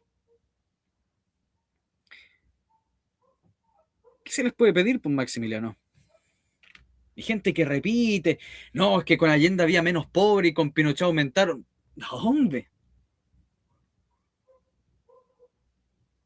Subieron algunos aranceles aduaneros para proteger a la industria local, se reguló fuertemente el sector bancario y se controló la entrada. Obvio que iban a regular el sector bancario si literalmente ahí fue el problema, por una falta de regulación. Pero si es una cuestión, no es una perogrullada. O sea, no es una cuestión de que Pinochet dijo, el liberalismo no funcionó, vamos a un sistema nacionalista. No, literalmente él era un hombre pragmático, dijo, chuta, aquí está el problema, ¿cierto? Nos relajamos en el sector bancario, dejamos la tendalada por no tener un cadenillada del sector bancario. Pongámosle llave al sector bancario. Vigilemos que no pase de nuevo. Porque si dejamos, ¿cierto?, que pase de nuevo, va a quedar la tendalá.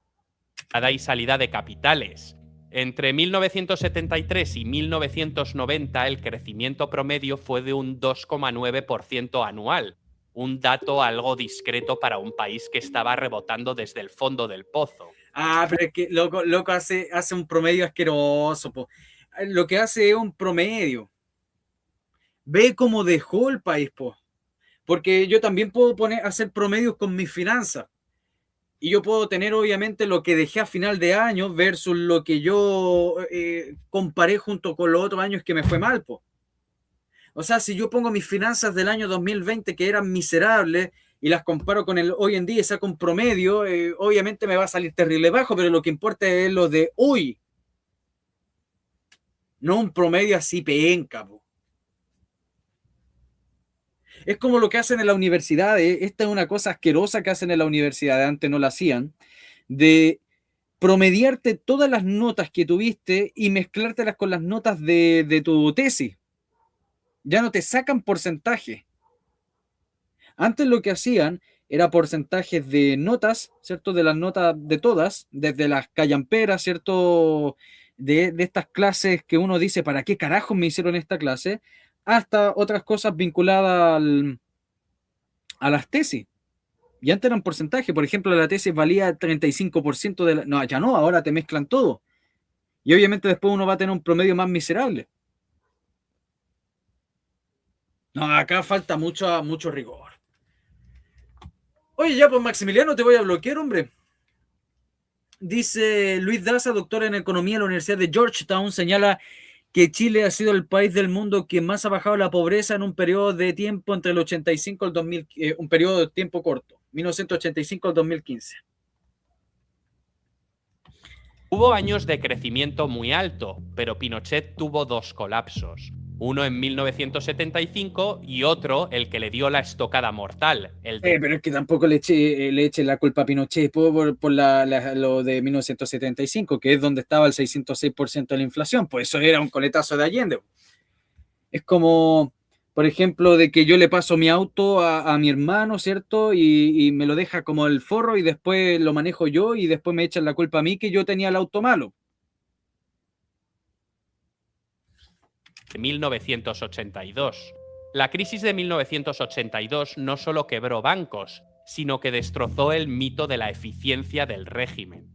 Cuando el dictador entregó la banda presidencial en 1990, cerca del 40% de los chilenos vivía por debajo de la línea de pobreza. El verdadero despegue económico de Chile, el que redujo... Este también es relativo. ¿Qué tipo de pobreza? ¿Qué tipo de pobreza? Porque, insisto, obviamente, 40% enorme. Y hay otras fuentes que hablan de menos. No sé de qué fuente está ocupando. Yo he visto 36%, pero sigue siendo una cantidad enorme. Bajo el gobierno de Allende, bueno, la fuente de Maximiliano hablaba de 80%, yo he visto 65%, era mucho más. O sea, de que el gobierno militar redujo la pobreza, eso es un hecho. O sea, también esperan que haga magia, ¿cierto? O sea, de que mágicamente Pinochet en los 17 años haya transformado a Chile en un país sin pobreza.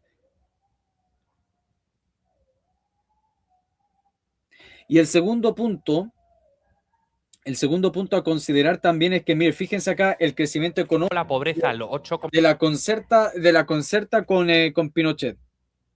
Primero, en menos tiempo, 1990 a 2005. Segundo, en una época mucho más globalizada.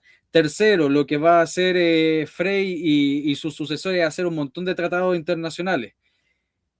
Y este hombre no toma en cuenta de que en esta época, para el mundo, Chile era un paria. Chile era un paria.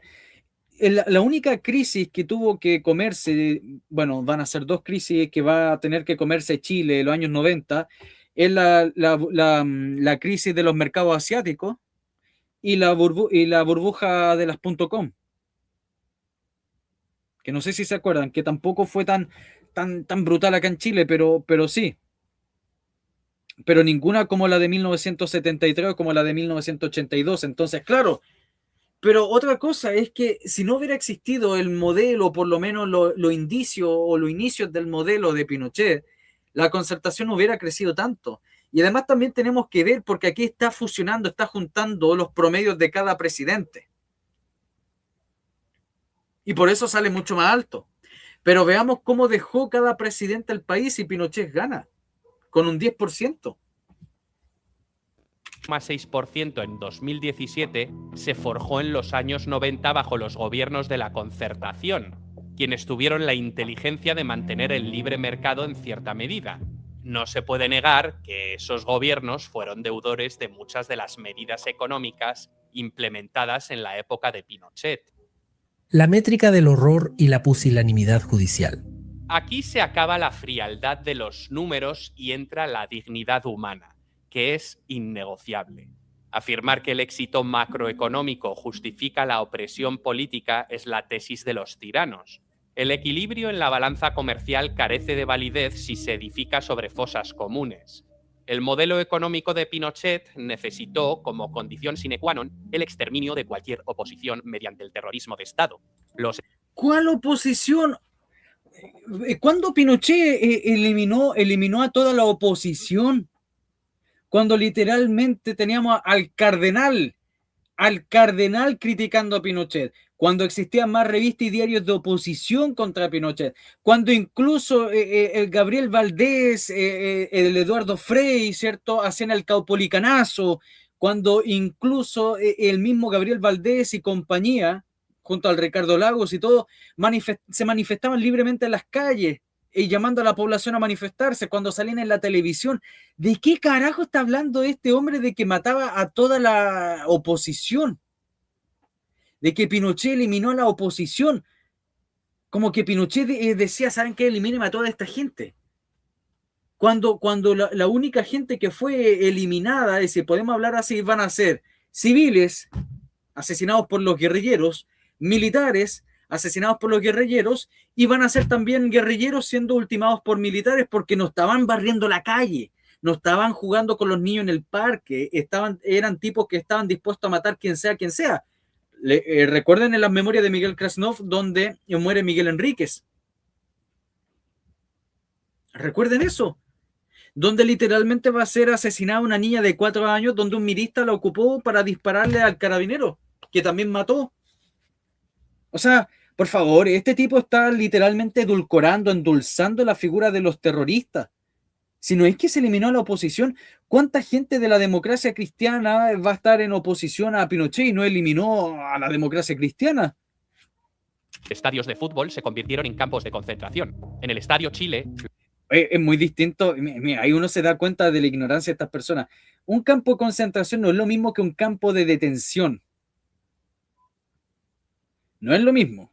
Acá se buscaba detener y procesar a todas estas personas si eran culpables o no. El creer que la gente que estaba dentro, todas murieron, es un absurdo.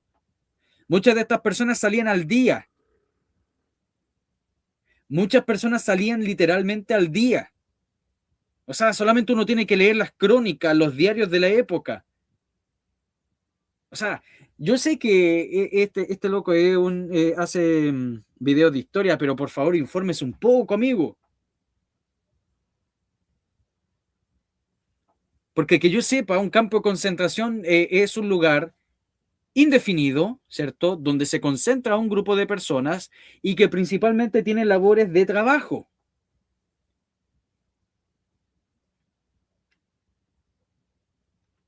Los militares le destrozaron las manos a culatazos al cantautor Víctor Jara antes de acribillarlo con 40 balazos. Y hablan también de los militares. ¿Quién? Es que literalmente nadie sabe. Es que literalmente hay tanta historia de la muerte de Víctor Jara que parece como que fueran clones. En algunos casos le dicen que le cortaron las lenguas, en otros dicen que le dieron culatazo. Mira, acá le dicen que le dieron culatazo en las manos, otros dicen que les cortaron las manos y le decían, ya, pues ahora toca la guitarra. O sea, pero ¿cuál es la historia verdadera, po? ¿Cuál es la historia verdadera? Porque estamos hablando de que era una figura importante dentro del Partido Comunista Víctor Jara. El fulano no solamente se dedicaba a tocar la guitarra, recuerden que en el año 73 el Partido Comunista ordenó a todos sus militantes a tomar posiciones. Y no creo que Víctor Jara estuviese con su posición de tocar guitarra.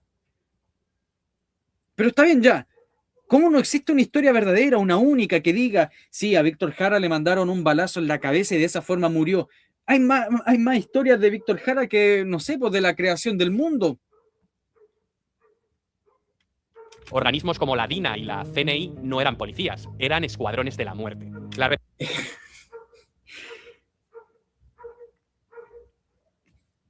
Escuadrones de la muerte, po. No, ya, con esto te pasaste, pues. Escuadrones de la muerte. Escuadrones de la muerte. Me imagino que el hombre va a hablar del MIR, po. Me imagino que el hombre va a hablar del MIR. Escuadrones de la muerte. ¿Sabes lo que me imagino cuando dijo los escuadrones de la muerte? Me imaginé, no sé, como un grupo de motoqueros de los años 80, ¿cierto? Como unos 50 motoqueros, los escuadrones de la muerte, así, en la chaqueta de cuero. Ahí tienen un nombre para una banda de motoqueros, los escuadrones de la muerte. O me imaginé ¿cómo se llama? En el grupo de la Calavera Roja de Marvel, los escuadrones de la muerte. Escuadrones de la muerte, po. Cuando literalmente eran una oficina que era dedicada principalmente a acabar con los terroristas, con tipos que estaban de acuerdo con eliminar a quien sea para llevar a cabo con la revolución, que eran sujetos que literalmente tenían tomadas poblaciones. Y esto están en las mismas crónicas, que cuando llegaban los militares y liberaban y metían presos a estos sujetos, la gente lo aplaudía a los militares. Estos locos infundían el terror. O sea, ¿cómo usted puede decir escuadrones del homicidio, del terror, cuando literalmente se dedicaban a acabar con terroristas? No con la señora Juanita, no con Don Lucho, el que vendía los diarios, sino con tipos que estaban con metralletas disparándole a carabineros. O sea, estos tipos se llenan la boca con la democracia, pero cuando literalmente estos locos violan a esa misma democracia e incluso siguen violándola mientras lo están persiguiendo, ahí no dicen ni una palabra. Presión cruzó fronteras a través del siniestro Plan Cóndor, coordinado por Manuel Contreras, que puso bombas en Washington para matar a Orlando Letelier y en Buenos Aires para asesinar al general Carlos Prats. Las comisiones oficiales documentaron... ¿Cuándo Manuel? A ver, esta es otra cuestión, porque yo lo he dicho, Manuel Contreras para mí no... A mí nunca, históricamente hablando, Manuel Contreras no me cae bien como personaje histórico. Porque era un tipo bastante soberbio, incluso que disputaba, intentaba literalmente pasarse las órdenes del general Pinochet por el arco del triunfo. Recuerden de que va a ser el mismo Manuel Contreras el que va a ordenar investigar a Pinochet. Y esa va a ser una de las razones por qué Pinochet acaba con la DINA. Porque se estaban pasando no 10 cuadras, sino un montón más.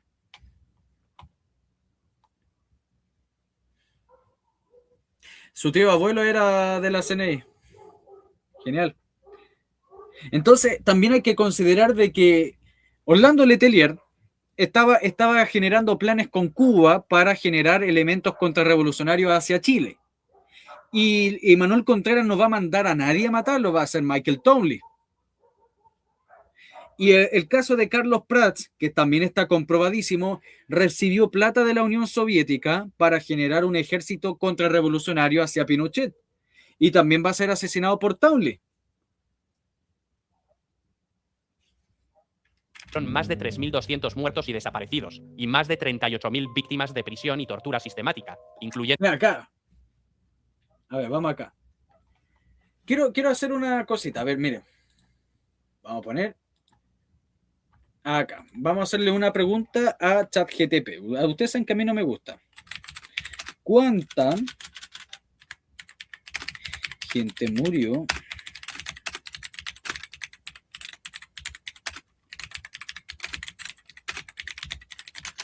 a ver acá?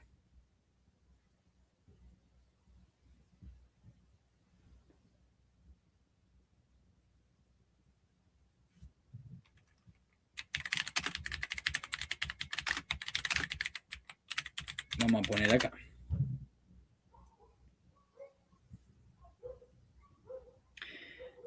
Acá está, miren. Y esto, y no hay que confiar mucho en ChatGTP. Lo que dice acá.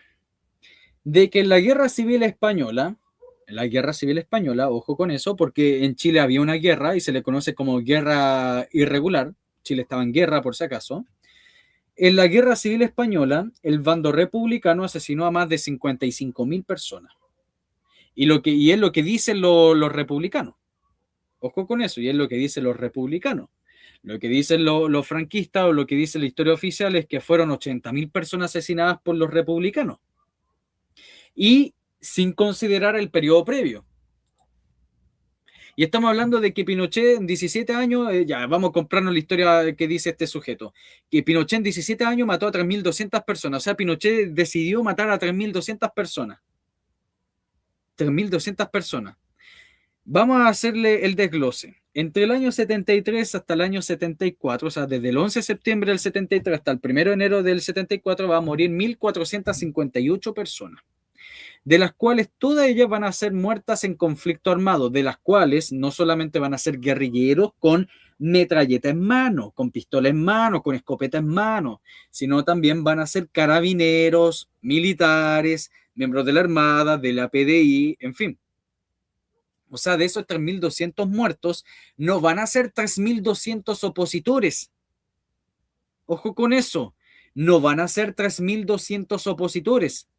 Van a ser, de los cuales van a ingresar civiles asesinados por balas locas, por actos terroristas, van a ser también guerrilleros, van a ser carabineros, van a ser militares, van a ser de la Armada, de la PDI, en fin.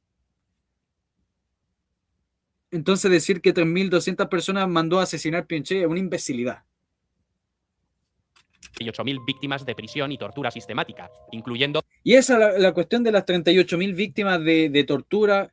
Perdóneme, ¿y quién confirma eso? Porque hoy en día ese relato está tan viciado con los supuestos falsos detenidos desaparecidos, con las contradicciones de los mismos guerrilleros, ¿cierto? Y dentro de la misma doctrina marxista dicen de que hay que desmoralizar de tal forma a las instituciones, inventando todas cosas, y eso está en el manual de Mariátegui. En ese manual está. Miente de las instituciones de policía, inventa cosas, y por eso nosotros vamos a encontrar personas que, como el caso de la Echevarría, ¿cómo se llama? Velasco Echevarría, de la mujer, del amante de Miguel Enríquez, que Miguel Enríquez y más gente, no solamente él, adoraba a este hombre, porque le salvó la vida, porque evitó que la metieran presa, evitó que la fusilaran, dejó que se fuera al extranjero, y después esta mujer mentía descaradamente sobre este hombre. Y después cuando volvió a Chile pedía verlo para agradecerle de todo lo que hizo él por ella. Entonces hay que poner bien en duda esas 38.000 víctimas de tortura. Y además también van a inventar torturas con ratas, torturas con perros, que son realmente irrisorias, porque cuánta información por los militares diciendo, oh, eso nunca pasó. Que hubo un par de palos, que hubo un par de golpes, por supuesto que lo hubo en el periodo de Allende, lo hubo en el periodo de Frei, siempre ha habido.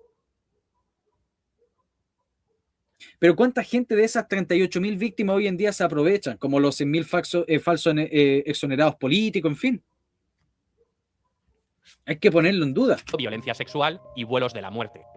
Los vuelos de la muerte. Todo esto operó con la abdicación moral más vergonzosa de la historia. Nunca hubo vuelos de la muerte. Se tiraban cadáveres, por supuesto que sí, pero nunca hubo vuelos de la muerte. ¿Qué vuelos de la muerte? O eran tan geniales los aviones que les decían, o los helicópteros que eran de la muerte. Eran geniales. Republicana, la del Poder Judicial chileno. Sin tribunales independientes, la libertad no existe. La Corte Suprema rechazó miles de recursos de amparo, los habeas corpus. Los jueces aceptaban la excusa cínica del gobierno de que no sabían dónde estaban los detenidos y se negaban a... No, y se van a aceptar, esto es falso lo que está diciendo este hombre, van a aceptar un montón de recursos de amparo, incluso van a detener a militares por excesos de violencia, de lo que consideraban ellos exceso de violencia. Nosotros lo vimos cuando supuestamente se estaba acusando de que Tres Álamos era un lugar espantoso y mandaron a la Cruz Roja y al presidente de la Corte Suprema a investigar, y estos dos personajes, o sea, estos dos organismos van a determinar, no, este es un lugar, es un centro de detención, pero no de tortura y está completamente bien. O sea, este hombre niega completamente, busca negar completamente quiénes eran los que estaban en prisión. Porque no era, porque sigue el juego de la cuestión del Museo de los Derechos Humanos. Exactamente, como el Centro de Tortura de Baquedano, exactamente copia. Siguen mintiendo descaradamente. Ponen profesor ejecutado bajo la dictadura. Enfermera ejecutada bajo la dictadura. Pero hay que pensar, y uno hace una pequeña investigación, ¿y a qué partido pertenecían? Al MIR. Al MIR. Era miembro activo del Partido Socialista. Era de la comisión del MIR, del MIR, del FPMR. Silent Planet, bienvenido. Mira, llegó el Gabriel Boric. Investigar. Esta denegación de justicia otorgó impunidad total a los verdugos. Para blindarse del todo, la dictadura se autootorgó la ley de amnistía en 1978, un cerrojo que solo pudo ser roto décadas después por jueces valientes aplicando la tesis del secuestro permanente. El mito del dictador demócrata. Llegamos a la mentira revisionista más repetida, la idea de que Pinochet fue un dictador excepcional. La mentira negacionista. La mentira negacionista. Porque teniendo el poder absoluto, organizó un plebiscito, perdió, lo acató y se fue pacíficamente a un cargo honorífico. Es una fábula insultante para la inteligencia política. Primero, el plebiscito de 1988 no fue un regalo magnánimo, fue una obligación legal incrustada en las disposiciones transitorias de la propia Constitución de 1988. Ya, ¿y quién permitió eso? Mira qué imbécil este hombre. ¿Y quién permitió eso? Porque si Pinochet hubiera sido un dictador estilo africano o del gusto de este hombre de estilo soviético, nunca hubiera hecho un plebiscito de partida, hubiera estado completamente arreglado. Y en segundo lugar, si se hubiera hecho una constitución, nunca hubiera dejado a elección del pueblo el seguir en su mandato como presidente. Nunca. Entonces, claro, no fue un regalo magnánimo y ningún derechista, yo nunca he escuchado a alguien de la derecha o pinochetista que diga, oh, Pinochet es un magnánimo porque permitió de que hubiese un plebiscito. No, él simplemente cumplió con su deber republicano, obedeció lo que dijo el pueblo no lo quiso, bien, mal, pero está bien. Pero hacer esa visión ridícula que está haciendo, o sea, busca hacer ver ridículo a la gente que cree en Pinochet en un personaje republicano, se le devuelve a él. Se te devuelve a ti, Academia Play. 1980, diseñada por la dictadura para perpetuarse. Pinochet se sometió. Pero ¿cómo? Mira, hay que ser imbécil. Es que este hombre...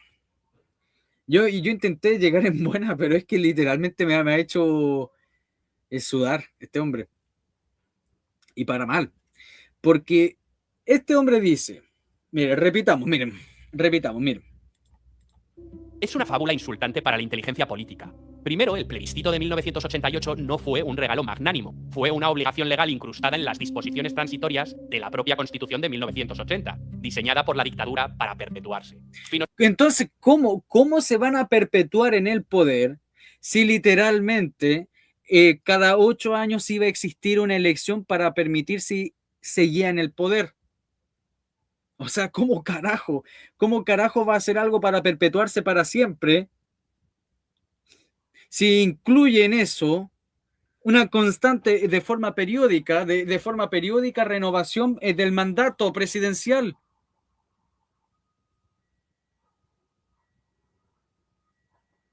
Pinochet se sometió a las urnas convencido de que la maquinaria de propaganda estatal y el miedo le darían una victoria aplastante que lo... ¡Pero qué miedo si existía más propaganda de izquierda! En la universidad de los años 80 había puro panfleterío de izquierda. ¿De qué miedo? Hacen ver a Pinochet como el peor de los tiranos de la historia. O sea, ojo, si tienen que hacerse ver. Pero si literalmente en la televisión pública, y ha pasado la historia con el dedo de Ricardo Lagos, ¿cierto? Amenazando al propio Pinochet, ¿le pasó algo a Ricardo Lagos? El mismo Gabriel Valdés que se tiraba al piso para evitar que lo detuviesen. Fortín Mapucho, Cauce, la revista Mensaje, que era de la Iglesia Católica. También está, ¿cómo se llama este diario? Se me olvidó el nombre. Pero había más diarios de oposición que a favor del gobierno militar. Y se sabía quién eran los que lo escribían, no es que eran alguien que estaba metido debajo de una catacumba o debajo de un sótano. Y ahí estaba escribiendo eso. El gobierno militar los tenía todos literalmente dateados, pero nunca le hizo nada. Oh, el miedo. La gente tenía miedo.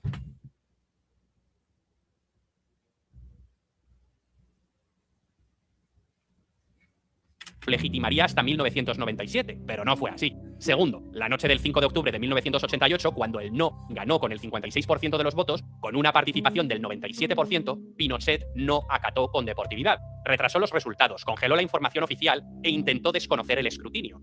Si la transición no se bañó en sangre esa madrugada, fue porque el comandante en jefe de la Fuerza Aérea, Fernando Matei, reconoció públicamente la derrota a las afueras de La Moneda, fracturando a la Junta Militar.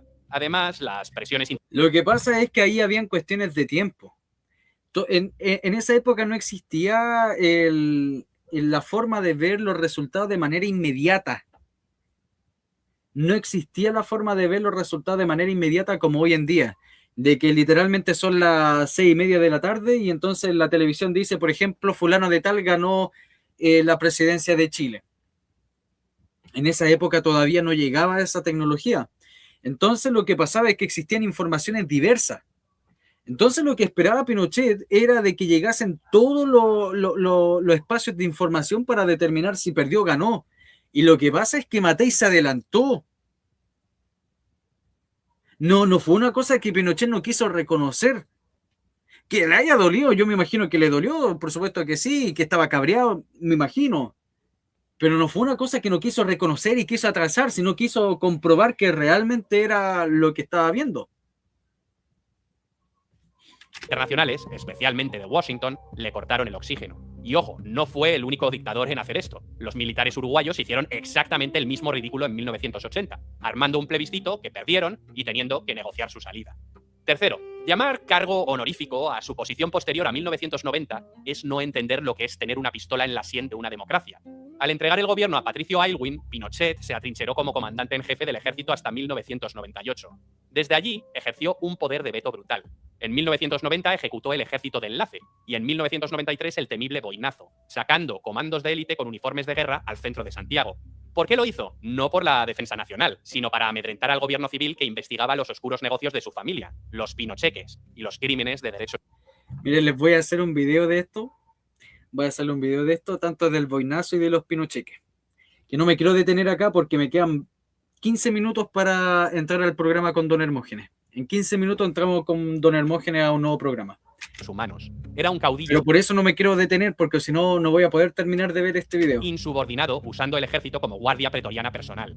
Luego se nombró senador vitalicio para cubrirse de inmunidad. Su invulnerabilidad no se la quitó la impecable... ¿Cómo se va a nombrar él? Un cargo que no puede nombrarse. Es como que yo diga, yo el viejo de historia me nombro senador de Chile. ¿Cómo él se puede nombrar a sí mismo si no lo nombraron a sí mismo? De transición chilena. Se la arrebató la justicia internacional cuando fue arrestado en una clínica de Londres en 1998 por el juez español Baltasar Garzón. El mismo que estaba incitando el estallido del 2019. Y de una forma ilegal porque no tenía poder para hacerlo. O sea, una cosa que él piensa acá, Academia Play, Baltasar Garzón detuvo al violador de los derechos humanos, Pinochet, y no. Era completamente legal. No era legal, era ilegal lo que hizo este hombre. Hoy ex juez, ya que fue expulsado de la carrera judicial por prevaricar. Garzón es alguien muy ligado al sadismo y al Grupo de Puebla. No me digan. Expulsado de la carrera judicial por prevaricar. ¿Y qué pasó con Pinochet? Tras aquel arresto londinense, Pinochet regresó a Chile alegando demencia senil, esquivando la prisión. Aunque fue procesado y puesto bajo estricto arresto domiciliario por violaciones de derechos humanos y enriquecimiento ilícito en el caso Riggs, jamás... También acá igual voy a hacer un video del caso Riggs, aunque nuestro moderador del canal, Maximiliano, tiene un video bastante interesante sobre el caso Riggs y lo hemos conversado también con Don Hermógenes. Tengo un directo hablando con Don Hermógenes del caso Riggs y se van a dar cuenta de que no es como dicen estas personas. Pues si estas personas dicen que Pinochet tenía 50.000 toneladas de oro, o sea, era el hombre más rico del mundo. enfrentó ninguna condena. Finalmente, falleció impune de un infarto el 10 de diciembre de 2006. Bueno, pues esta es la historia de Allende y Pinochet. Así que aquí tienes la radiografía completa, sin anestesia. La destrucción de una nación por parte de un utopismo económico que ignoró las matemáticas más básicas, seguida por la estabilización a sangre y fuego bajo una tiranía militar que dejó una herida de derechos humanos imposible de borrar. Temo que este vídeo no guste a los que siempre tienen la necesidad de militar en bandos. Lo siento. Se pone en esa... Lo que busca Academia Play es subirse a esa palestra, ¿cierto? Al cajón azucarero y mirarnos desde arriba, ¿cierto? Con esa moral superior de que si usted piensa, ¿cierto? Bien de Pinochet, usted es un imbécil, y si usted piensa bien de Allende, es un imbécil. Bueno, si piensa bien de Allende, también es un imbécil. Pero se busca poner en esa, ¿cierto? Pedestal de superioridad intelectual, histórica, ¿cierto? Oh, los que se banderizan son unos imbéciles. Pero ninguna métrica de crecimiento justifica la tortura. Eso va por los fans de Pinochet. Claro, y Allende no torturaba gente. Verdad de que Allende con la PDI no torturaba a nadie. Y verdad que durante el gobierno de Allende no murieron 100 personas de forma política. Verdad que no, es que esas personas se cayeron encima de una bala. Es verdad. Verdad que a Maximiano Errázuriz, ¿cierto? O Juan Luis Sosa se torturaron a sí mismos. Les gustaba torturarse a sí mismos. Incluso esta mujer, siempre se me olvida el nombre de esta mujer del BOP.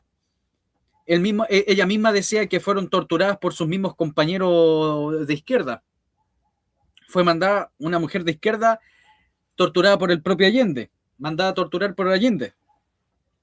El GAP torturó gente, exactamente. Es que, insisto, Allende torturó gente que era realmente inocente, gente que tenía opiniones políticas. Juan Luis Sosa no pertenecía a Patria y Libertad, no pertenecía a un grupo guerrillero, ¿cierto? Los carabineros que fueron asesinados tampoco.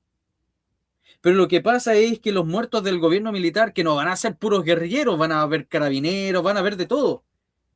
Y también guerrilleros no eran gente inocente que pensaba distinto.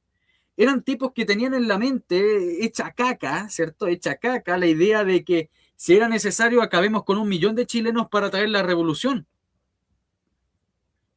Eso es lo que busca hacer Academia Play, subirse a ese pedestal y blanquear, ¿cierto? Y Allende fue una mierda y Pinochet fue una caca. Y una caca dictatorial. Un objetivo social justifica la aniquilación de la prosperidad de un país. Eso va por los fans de Allende. La historia, cuando se lee completa y dejando atrás las pasiones, no entiende de banderías. Es que no es una cuestión de pasiones, son hechos objetivos. Son hechos objetivos que yo pienso de que, porque el video es corto, de 23 minutos, lo busque ignorar. O descaradamente lo busque ignorar para que no sea tachado de pinochetista. Porque estamos hablando, y esto no es una porque claro, caería en una falacia yo, pero decir, fueron 3.000 personas, de las cuales solo casi el 55% van a morir en enfrentamiento armado. Y solamente entre el 73 hasta el 74. A ver, para ponerle el broche a esta autopsia histórica, hay que levantar un poco más la mirada, porque en este análisis ilustrado que acabas de ver, quizás nos hemos dejado en el tintero un par de detalles que son vitales para entender el cuadro completo. Primero hay que entender que Chile no se volvió loco en el vacío. Todo este desmadre ocurrió porque el país fue un simple peón sacrificable en el tablero esquizofrénico de la Guerra Fría. Mientras Allende y Pinochet jugaban a ser los salvadores absolutos de la patria, los verdaderos hilos los tiraban desde fuera. ¿O nos vamos a olvidar de Richard Nixon y Henry Kissinger ordenando explícitamente a la CIA hacer gritar la economía chilena? ¿O del surrealista paso de Fidel Castro por Chile en 1971, instalándose casi un mes como si fuera el dueño del rancho, aleccionando a las masas y polarizando hasta el extremo a un país que ya estaba al borde del infarto civil? A Washington y a Moscú les importaba muy poco el chileno de a pie. Solo querían colgarse una medalla, poner a un país en su órbita, básicamente. Y luego está el drama crónico del que los... Ya, pero acá este hombre no está diciendo para nada de que Estados Unidos, después de la ascensión de Pinochet y de la Junta, se transformó literalmente en un clavo en el zapato. O sea, si él piensa de que Kissinger y Nixon y después los siguientes presidentes norteamericanos iban a estar en buena con Pinochet, no. Nos llevamos mejor con China que con Estados Unidos. Gráficos de crecimiento nunca hablan. La diáspora y la fractura del alma nacional. Más allá de los muertos y la macroeconomía, la dictadura de Pinochet provocó una hemorragia demográfica brutal. Pero también hubo una brutal fuga. Hemorragia demográfica. Literalmente va a ser en la época donde van a nacer más chilenos. Hemorragia demográfica. Va a ser en esta época donde no nacen chilenos. Hemorragia demográfica. Y la gente que se iba no iba a ser exiliada por Pinochet. Pinochet no estaba literalmente diciendo tú te vas exiliado, te vas exiliado, te vas exiliado. No, el que se iba pagaba sus penas en el extranjero. De cerebros y una fuga de capitales en la etapa de Allende. Cientos de miles de chilenos tuvieron que largarse al exilio con lo opuesto. Familias enteras desgarradas, hermanos que dejaron de hablarse para siempre. Claro, pero se iban a Francia, se iban a Suecia. Se iban a Suecia, po. Ni uno se iba, bueno, un par se fueron a Cuba, pero en general ninguno de los compañeros se iban a países revolucionarios, po. La creación de un Chile fuera de Chile, que tuvo que reinventarse en Suecia, en México o en España. Ese es un trauma psicológico intergeneracional que no tiene fácil solución. Y la ironía definitiva, la más trágica de todas, es que hoy, medio siglo después, estas 2 décadas de Chile que hemos visto siguen coleando. El violento estallido social de 2019 y el absoluto circo de los recientes y fallidos procesos constitucionales nos gritan a la cara que las heridas siguen supurando. Y no hay que olvidar que el hermano mayor del actual inquilino del Palacio de la Moneda no fue un simple espectador de la dictadura, fue uno de los Chicago Boys originales. El hermano de José Antonio Cast. Ay, ¿qué tiene que ver eso? ¿Qué tiene que ver eso? Al tiro lo baña así, oh, el hermano de José Antonio Cast participó en el gobierno militar. Oh, qué mal, qué terrible. Es decir, Miguel Cast fue ministro de Estado y presidente del Banco Central bajo las órdenes directas del dictador. Chile sigue atrapado en ese mismo péndulo, peleando a garrotazos contra los fantasmas de los años 70 y 80, incapaz de enterrar de una vez por todas a sus tótems tóxicos. Bueno, hasta aquí el viaje de hoy y nos vemos en el próximo programa. Santo cielo. Hoy que tiene patrocinador este hombre. Ya, dejémoslo hasta acá. No, es que, Claudio, no estoy diciendo que yo prefiero a los chinos. Lo que estoy diciendo es que en los años 80 Estados Unidos no quería nada con Chile. En los años 70 y 80 Estados Unidos va a ser literalmente un clavo en el zapato. Va a ser una astilla debajo de la uña. ¿Me entiendes? O sea, no estoy diciendo de que yo prefiero, es lo que era. Pinochet se llevaba mejor con China, con la China comunista, que con Estados Unidos. Estados Unidos era el que se encargaba de acusarnos ante la ONU de violador a los derechos humanos. Estados Unidos, po. O sea, el menos adecuado para hacerlo era Estados Unidos. La enmienda Kennedy, ¿cierto? Recordemos el caso de la SUBA, los estibadores que boicoteaban los productos chilenos, ¿cierto? Todo va a venir de Estados Unidos. Las revistas norteamericanas hacían ver a Pinochet como el peor genocida de la historia y ni siquiera veían a Pol Pot. Recuerden que la revista Time toca, como Don Hermógenes hizo el estudio, como 60 veces toca a Pinochet como la peor lacra que ha existido en la historia de la humanidad y solamente 3 veces a Pol Pot, que eliminó 1/3 de su población.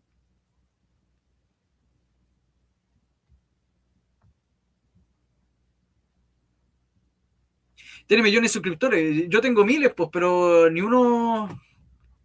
Apoyen al canal, pues, amigos míos, apoyen al canal. Ahora me voy con Don Hermógenes, me quedan 2 minutos. Como siempre digo, amigos míos, pueden unirse al canal, permiten que el canal siga existiendo. Hoy día me estoy matando. Y esto es por ti, Gabito. Esto es por ti nomás, porque no tenía ni ganas de hacer esta cuestión, pero ya la terminamos. Y ahora me toca con Don Hermógenes, ¿cierto? Y después vamos con el micrófono abierto. Me estoy haciendo pebre la garganta. Así que si quieren apoyar el canal, pueden unirse al canal. Solamente es 1 luca. A nadie le duele 1 luca y permiten que el canal siga existiendo. Nos vemos en 2 minutos con 12, 2 minutos con 12 segundos con Don Hermógenes. Así que nos vemos.